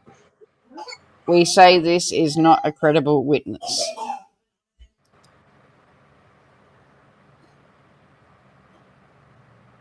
I'll get you to read this one. I'm going to go deal with my grandson for a sec. Okay. Erin Patterson professed her love for her in-laws, Don and Gail Patterson, in her police interview. And the accused woman's estranged husband, Simon Patterson, also told the trial they got along. But you heard evidence which shows that the relationship between the accused and Don and Gail was not always a harmonious one. Prosecutor Nanette Rogers, SC, told the jury in her closing address. Rogers said Simon Patterson's evidence was that he had noticed a substantial change in the relationship his parents had with Erin Patterson over child support payments, and that was a significant source of tension between Simon Patterson and his estranged wife.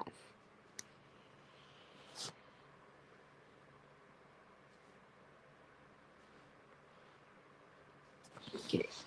Changing relationships and feelings about family members. Oh, it's the same slide.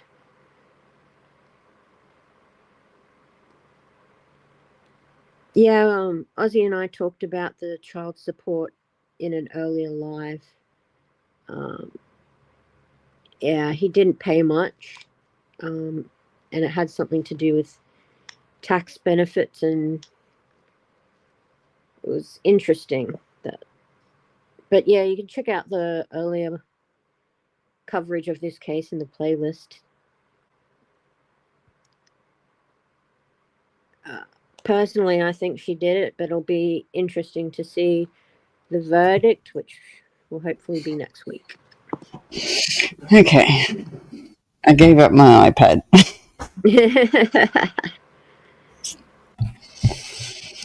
She's like, he doesn't want the iPad, he wants you. And this is why we do it at night time. Yes. The change in Simon's relationship with Erin Patterson was also noticed by other members of the family, including their son and Simon's sister-in-law, Tanya Patterson.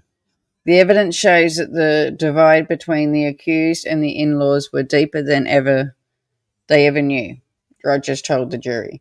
She expressed her real feelings about them and the broader Patterson family to her online friends. The prosecutor was not particularly interested in whether Erin Patterson was a Christian or an atheist, Rogers said, but the way she expressed her beliefs to online friends showed that she was living a duplicate life when it came to her family members.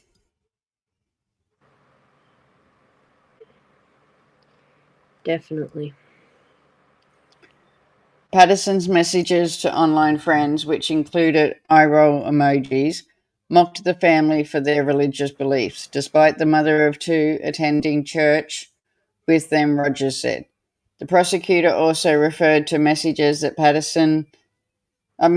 Patterson to her online friends, where she called the family a lost cause and said, I want nothing to do with them and effing them as examples of her diplomacy. When Simon Patterson told his estranged wife that his parents were ill, the accused woman spoke about her own sickness without asking about Don and Gail's condition.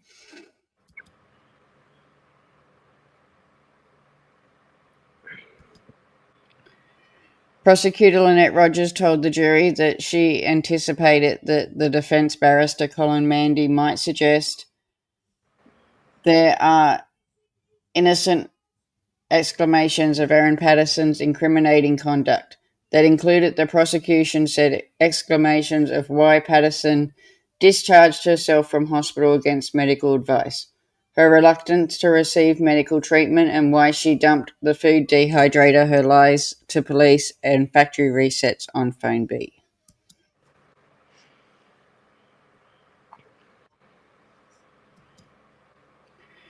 And there's Colin Mandy again. Yep. So that lady behind is the barrister of Erin Patterson. She's always so serious too. Rogers was taken the jury to the CC footage of Patterson at Leongatha Hospital before she discharged herself, where she was carrying a backpack and satchel bag. Patterson was told the previous day that her lunch guests were admitted to the hospital. The suggestion that she didn't know that she was going to be admitted to hospital before she arrived and she was not prepared for that possibility is nonsense, Rogers told the jury. The accused had made sure the children were packed and dropped to school the morning before she dropped herself to hospital. It would be many hours before her children were due to return home that day. Rogers said that many other ways Patterson could have handled arrangements for her children and animals in a moment of crisis. If she distrusted the medical system so much in 2023, why did she go to the hospital on July 31st, 2023? In the first place, Rogers said to the jury. Yep.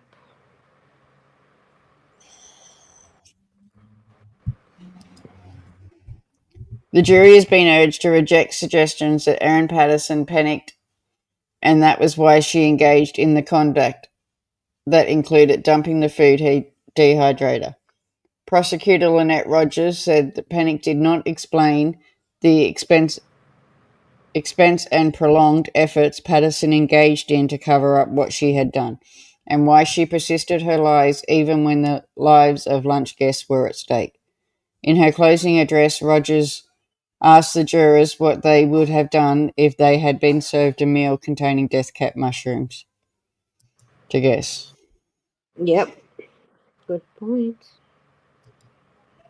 And Lynette Rogers and Jane Warren again. Don't you love the red stockings? Yes, very out there.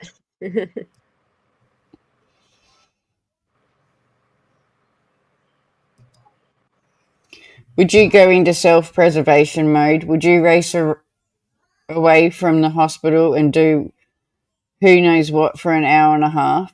Would you be reluctant to receive treatment? Would you lie about the source of the ingredients to medical practitioners and the Department of Health officers for days? That's not what you do. You'd do everything you could to help the people you love. Patterson acted the way she did after the lunch because she knew what she did. The only surprise for her was that medical staff had indicated death cap mushroom poisoning as a potential cause so quickly. She told the jury they had a provisional diagnosis before she had presented herself to hospital. When they told her what they had suspected the cause of the illness was, she panicked. She panicked because they were already onto it. 100%. Agree. Prosecutor Lynette Rogers has told the jury members that if they were satisfied that this was deliberate poisoning event, they shouldn't have any difficulty finding that Erin Patterson intended to poison her guests or at least cause them serious injury in her closing address.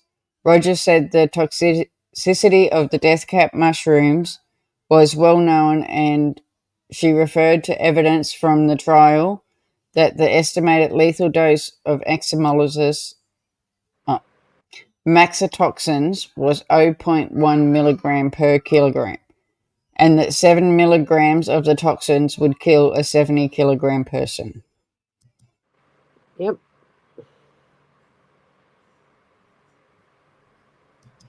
And there's Tom May outside the court. What? Mushroom Man?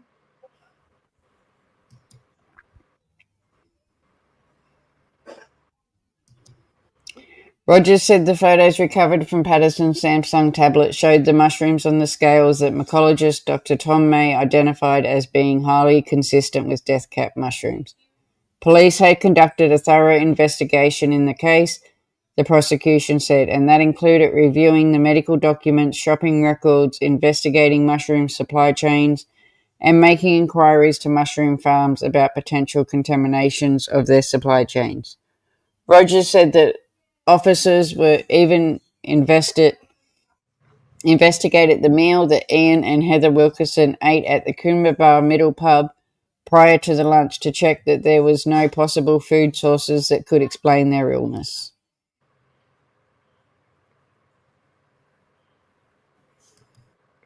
Police searched Patterson's house for 4 hours on August 5th, 2023.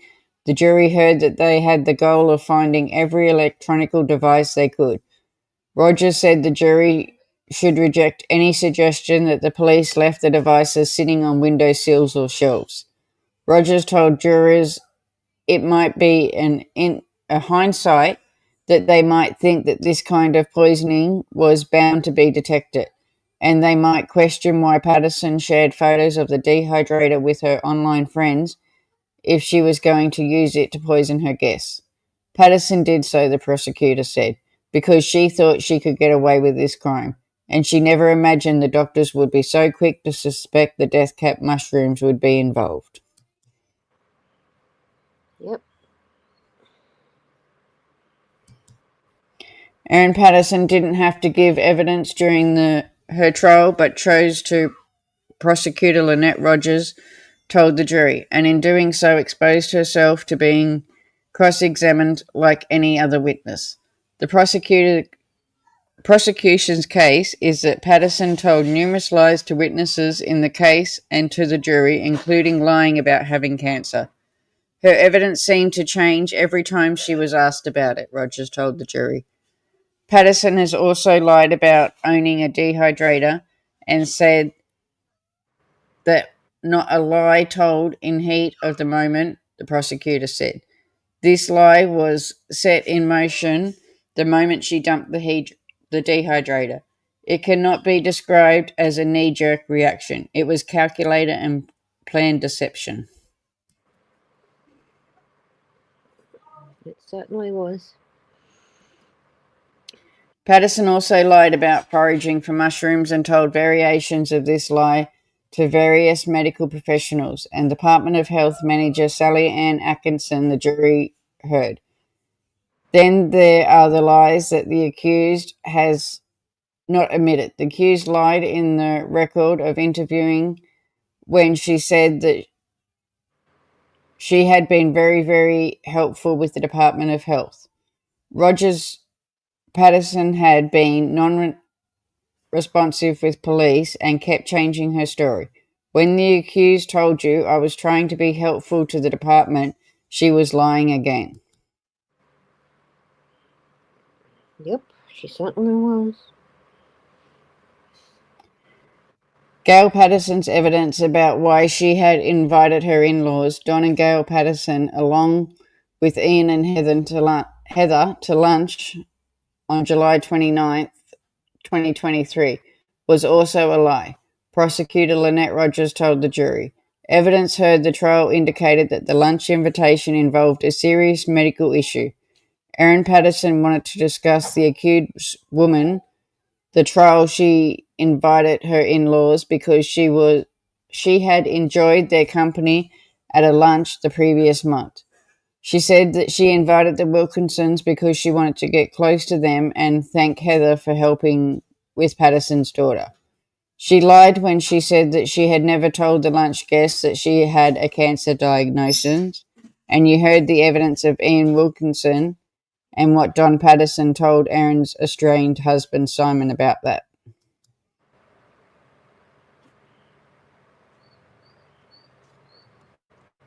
Rogers said that when Patterson sat in the witness box and said that she was planning to have gastric bypass surgery, that was another lie. The defense will argue this was not a lie.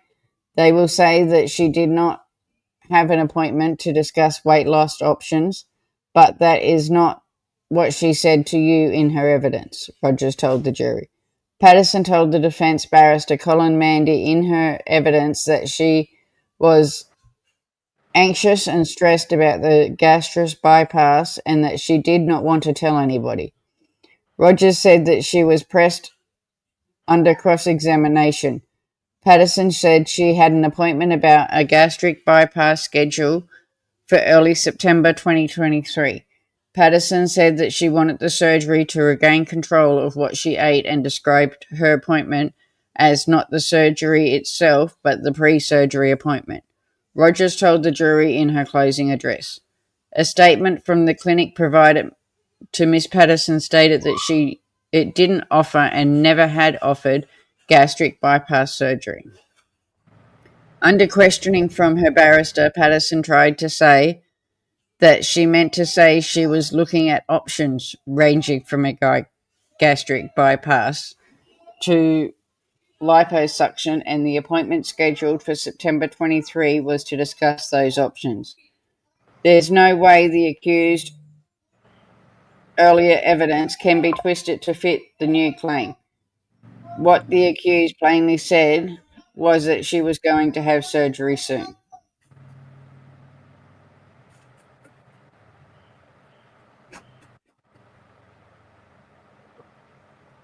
There was no onus on Erin Patterson to prove anything in the trial, as that was up to the Crown Prosecutor Lynette Rogers, told the jury in her closing address.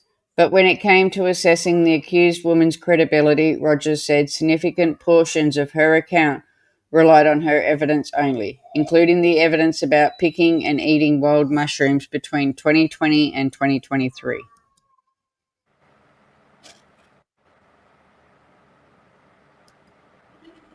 You cannot assess the accused as truthfully honest and trustworthy witness, Rogers told the jury. The prosecution urged the jury to put Patterson's evidence to one side and use their combined common sense to determine issues in the case. The prosecution must prove the elements of these changes beyond reasonable doubt. Patterson has pleaded not guilty to 3 counts of murder and 1 of attempted murder. The jury was urged to consider the case as a jigsaw puzzle. One piece might not tell as much at all, Rogers said, but as you put them together, the picture starts to become clear.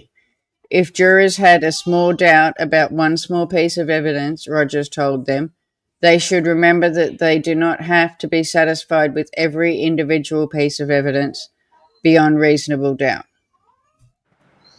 Beautiful, Kaz. How are you, my darling? Hi, Kaz.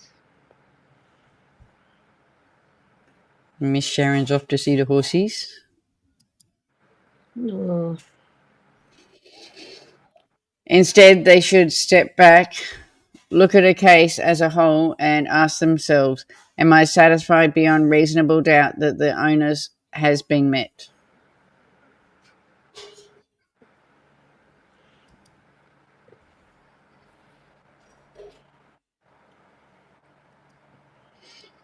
Prosecutor finishes her address and urges the jury to find Erin Patterson guilty.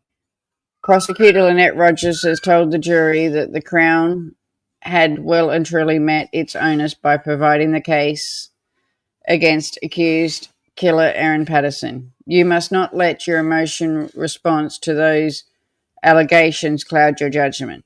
You must not feel sorry for the accused in the position that she is facing these criminal charges. You may not want to believe that someone could be capable of doing what the accused has done, Rogers said towards the end of her closing address. Don't let your emotional reaction duplicate your verdict one way or the other.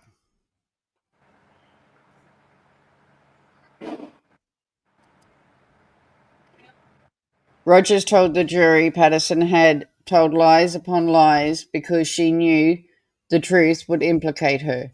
She had engaged in a fifth deception, the deception that she had tried to play on you, the jury, Rogers said. Rogers said that when she knew her lies were uncovered, Patterson came up with a careful, constructive narrative to fit the evidence. She told the jury that when they deliberating a verdict, they should remember all of the evidence. This included Patterson preparing and allocated the beef Wellington meal to her 4 lunch guests, the fact that she was the only person who ate the meal and didn't fall seriously ill, the evidence that she was familiar with the iNationalist website and the death cap observation page, the phone tower evidence that is consistent with her visiting 2 locations in Gippsland where death cap mushrooms were sighted in April and May 2023, the photos of mushrooms she was dehydrating, and the evidence of the remnants of the death caps were found in her dehydrator.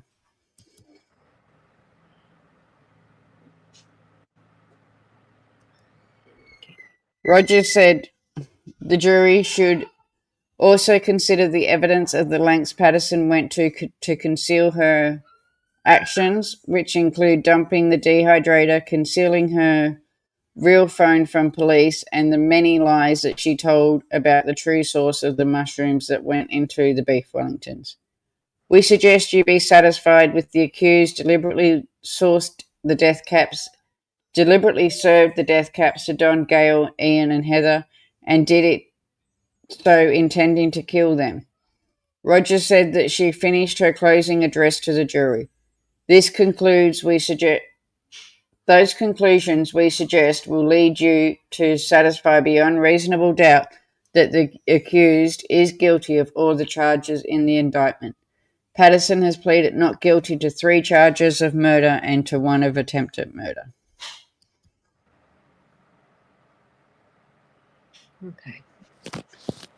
Okay, I'm going to stop it here because this is where they go to the barrister, and I want to do all of the defence tomorrow night, if that makes Right. sense. Yeah, that Because makes there's only sense. a couple of pages, and I'd rather just, instead of doing a couple of pages now, Yeah. I'd rather do all of, so we've done all of the prosecution. Tomorrow night we'll do all the defence. So I'm just going to write down where we're at, because I do have one more thing. Oh, is this the thing that you showed me? Yep. Yep.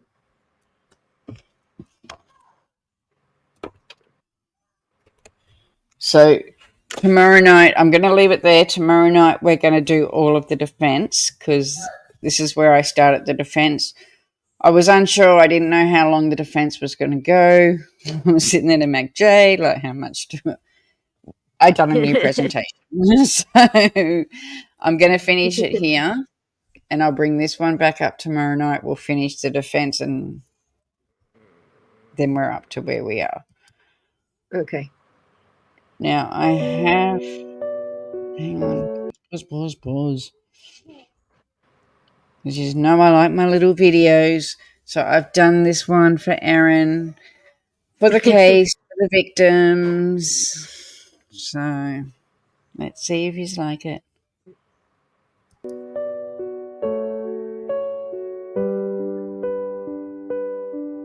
In the shadows where the whispers dwell,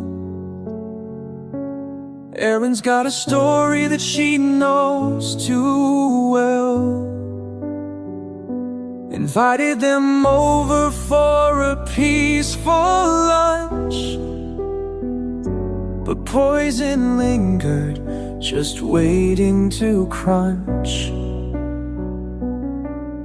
Love turned to sickness, secrets unfold in this twisted tale. The truth is told. Erin Patterson, what have you done? A deadly game, now the fear has begun.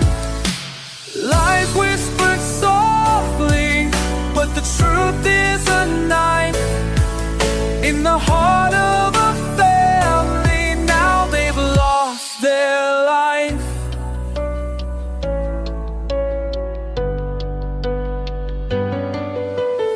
Hours passed slowly, then chaos arose.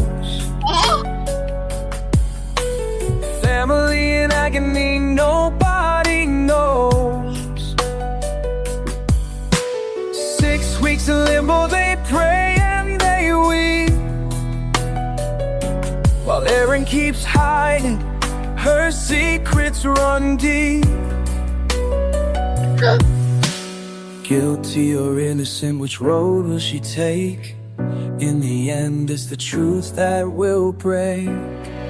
Erin Patterson, what have you done? A deadly game, now the fear has begun. Lies whispered softly, but the truth is a knife in the heart of the family. Now they've lost their life. Here at the end, the darkness won't fade. Erin's left standing, the price has been paid.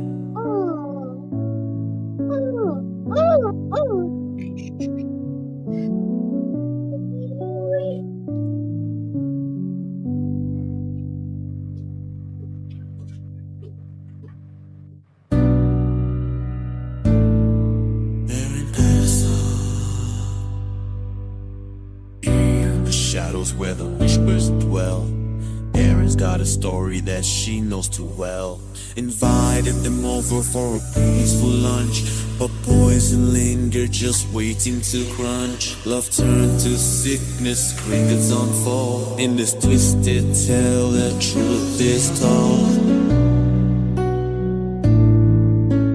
Erin Patterson, what have you done? A deadly game, no defeat has begun. Eyes whipping softly, now what a trophy. Half a family lost their love. All hearts don't beat, just it medicine.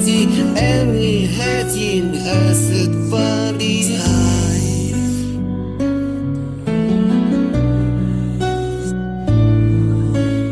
I'll start again, take us since one last year. No family in nothing more than a fantasy. At the end, darkness won't fade. There is a standing, peace have been paid.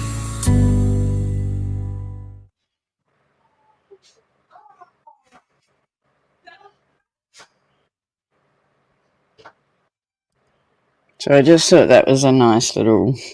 Yes, my grandbabies. Here's my world. And I've got, because it's such a serious thing, we found something cute to end our show with.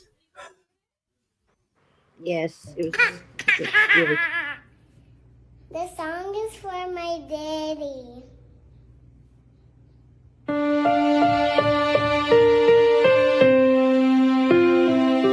The world could be so noisy and confusing. It's easy for a child to feel so small, but there's a perfect plan in place to help me. Created by the Father of us all, who gave me someone who lights the way with every step I take. Someone who's always on my side. Someone who cheers me on, who shows me right from wrong, who feels my heartache when I cry. Someone who takes my hand and tells me that I can become who I'm striving to be. Oh, I sing my praises to the one who gave me you, for you are that someone to me.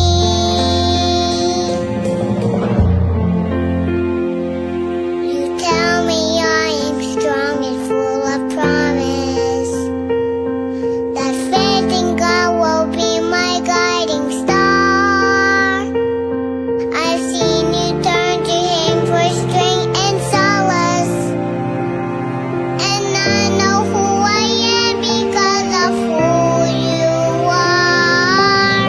Someone who lights the way with every step I take. Someone who's always on my side. Someone who cheers me on, who shows me right from wrong, who feels my heartache when I cry. Someone who takes my hand and tells me that I can become who I'm striving to be.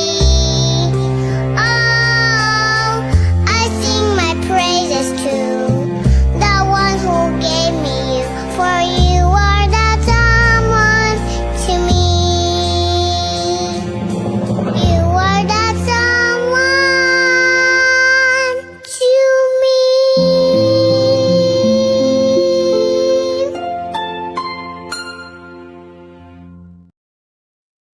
I thought that was so beautiful. It is. It's a really lovely clip. All right, so we'll be back tomorrow night for the defences closing, and then we are on verdict watch from hopefully Wednesday. Yes. But I will keep us more informed on the verdict watch and when it happens. But other than that, we'll see you at, I think I've got it for 7:30 tomorrow night. Back to I our believe normal so. time. Yes. Yeah, so it's back to normal time tomorrow night. Hopefully no kids crying. But other than that, we'll see you all tomorrow. Bye See for you now. guys. Bye. Every true crime on the rise. Investigate the scene, uncover the lies. From Melbourne to Sydney, all the way to Perth. No case too tough, we'll dig into the dirt. We'll crack the code, find the truth, bring justice to the table. No excuse, Australian legends in the game, bringing light to darkness, no shame. Just got a super child, let's celebrate. Raise a glass for all the cases we've solved in the past. With eyes wide open, we'll never rest. Aussie true crime, we're the best.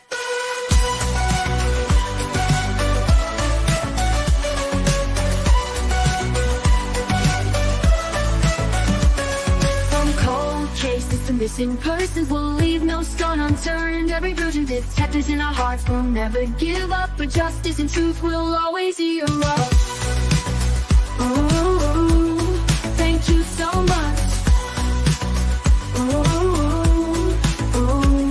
Let's celebrate, raise a glass for all the cases we solved in the past. With eyes wide open, we'll never rest.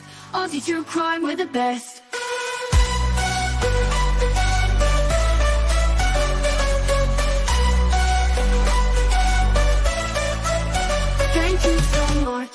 Let's celebrate, raise a glass for all the cases we've solved in the past. With eyes wide open, we'll never rest.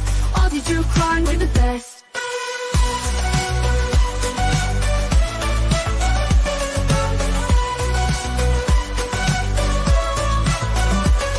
Let's celebrate, raise a glass for all the cases we've solved in the past. With eyes wide open, we'll never rest.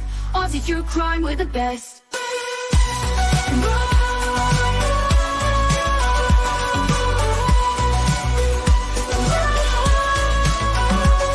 Let's celebrate, raise a glass for all the cases we've solved in the past. With eyes wide open, we'll never rest. Aussie true crime, we're the best. Thank you so much.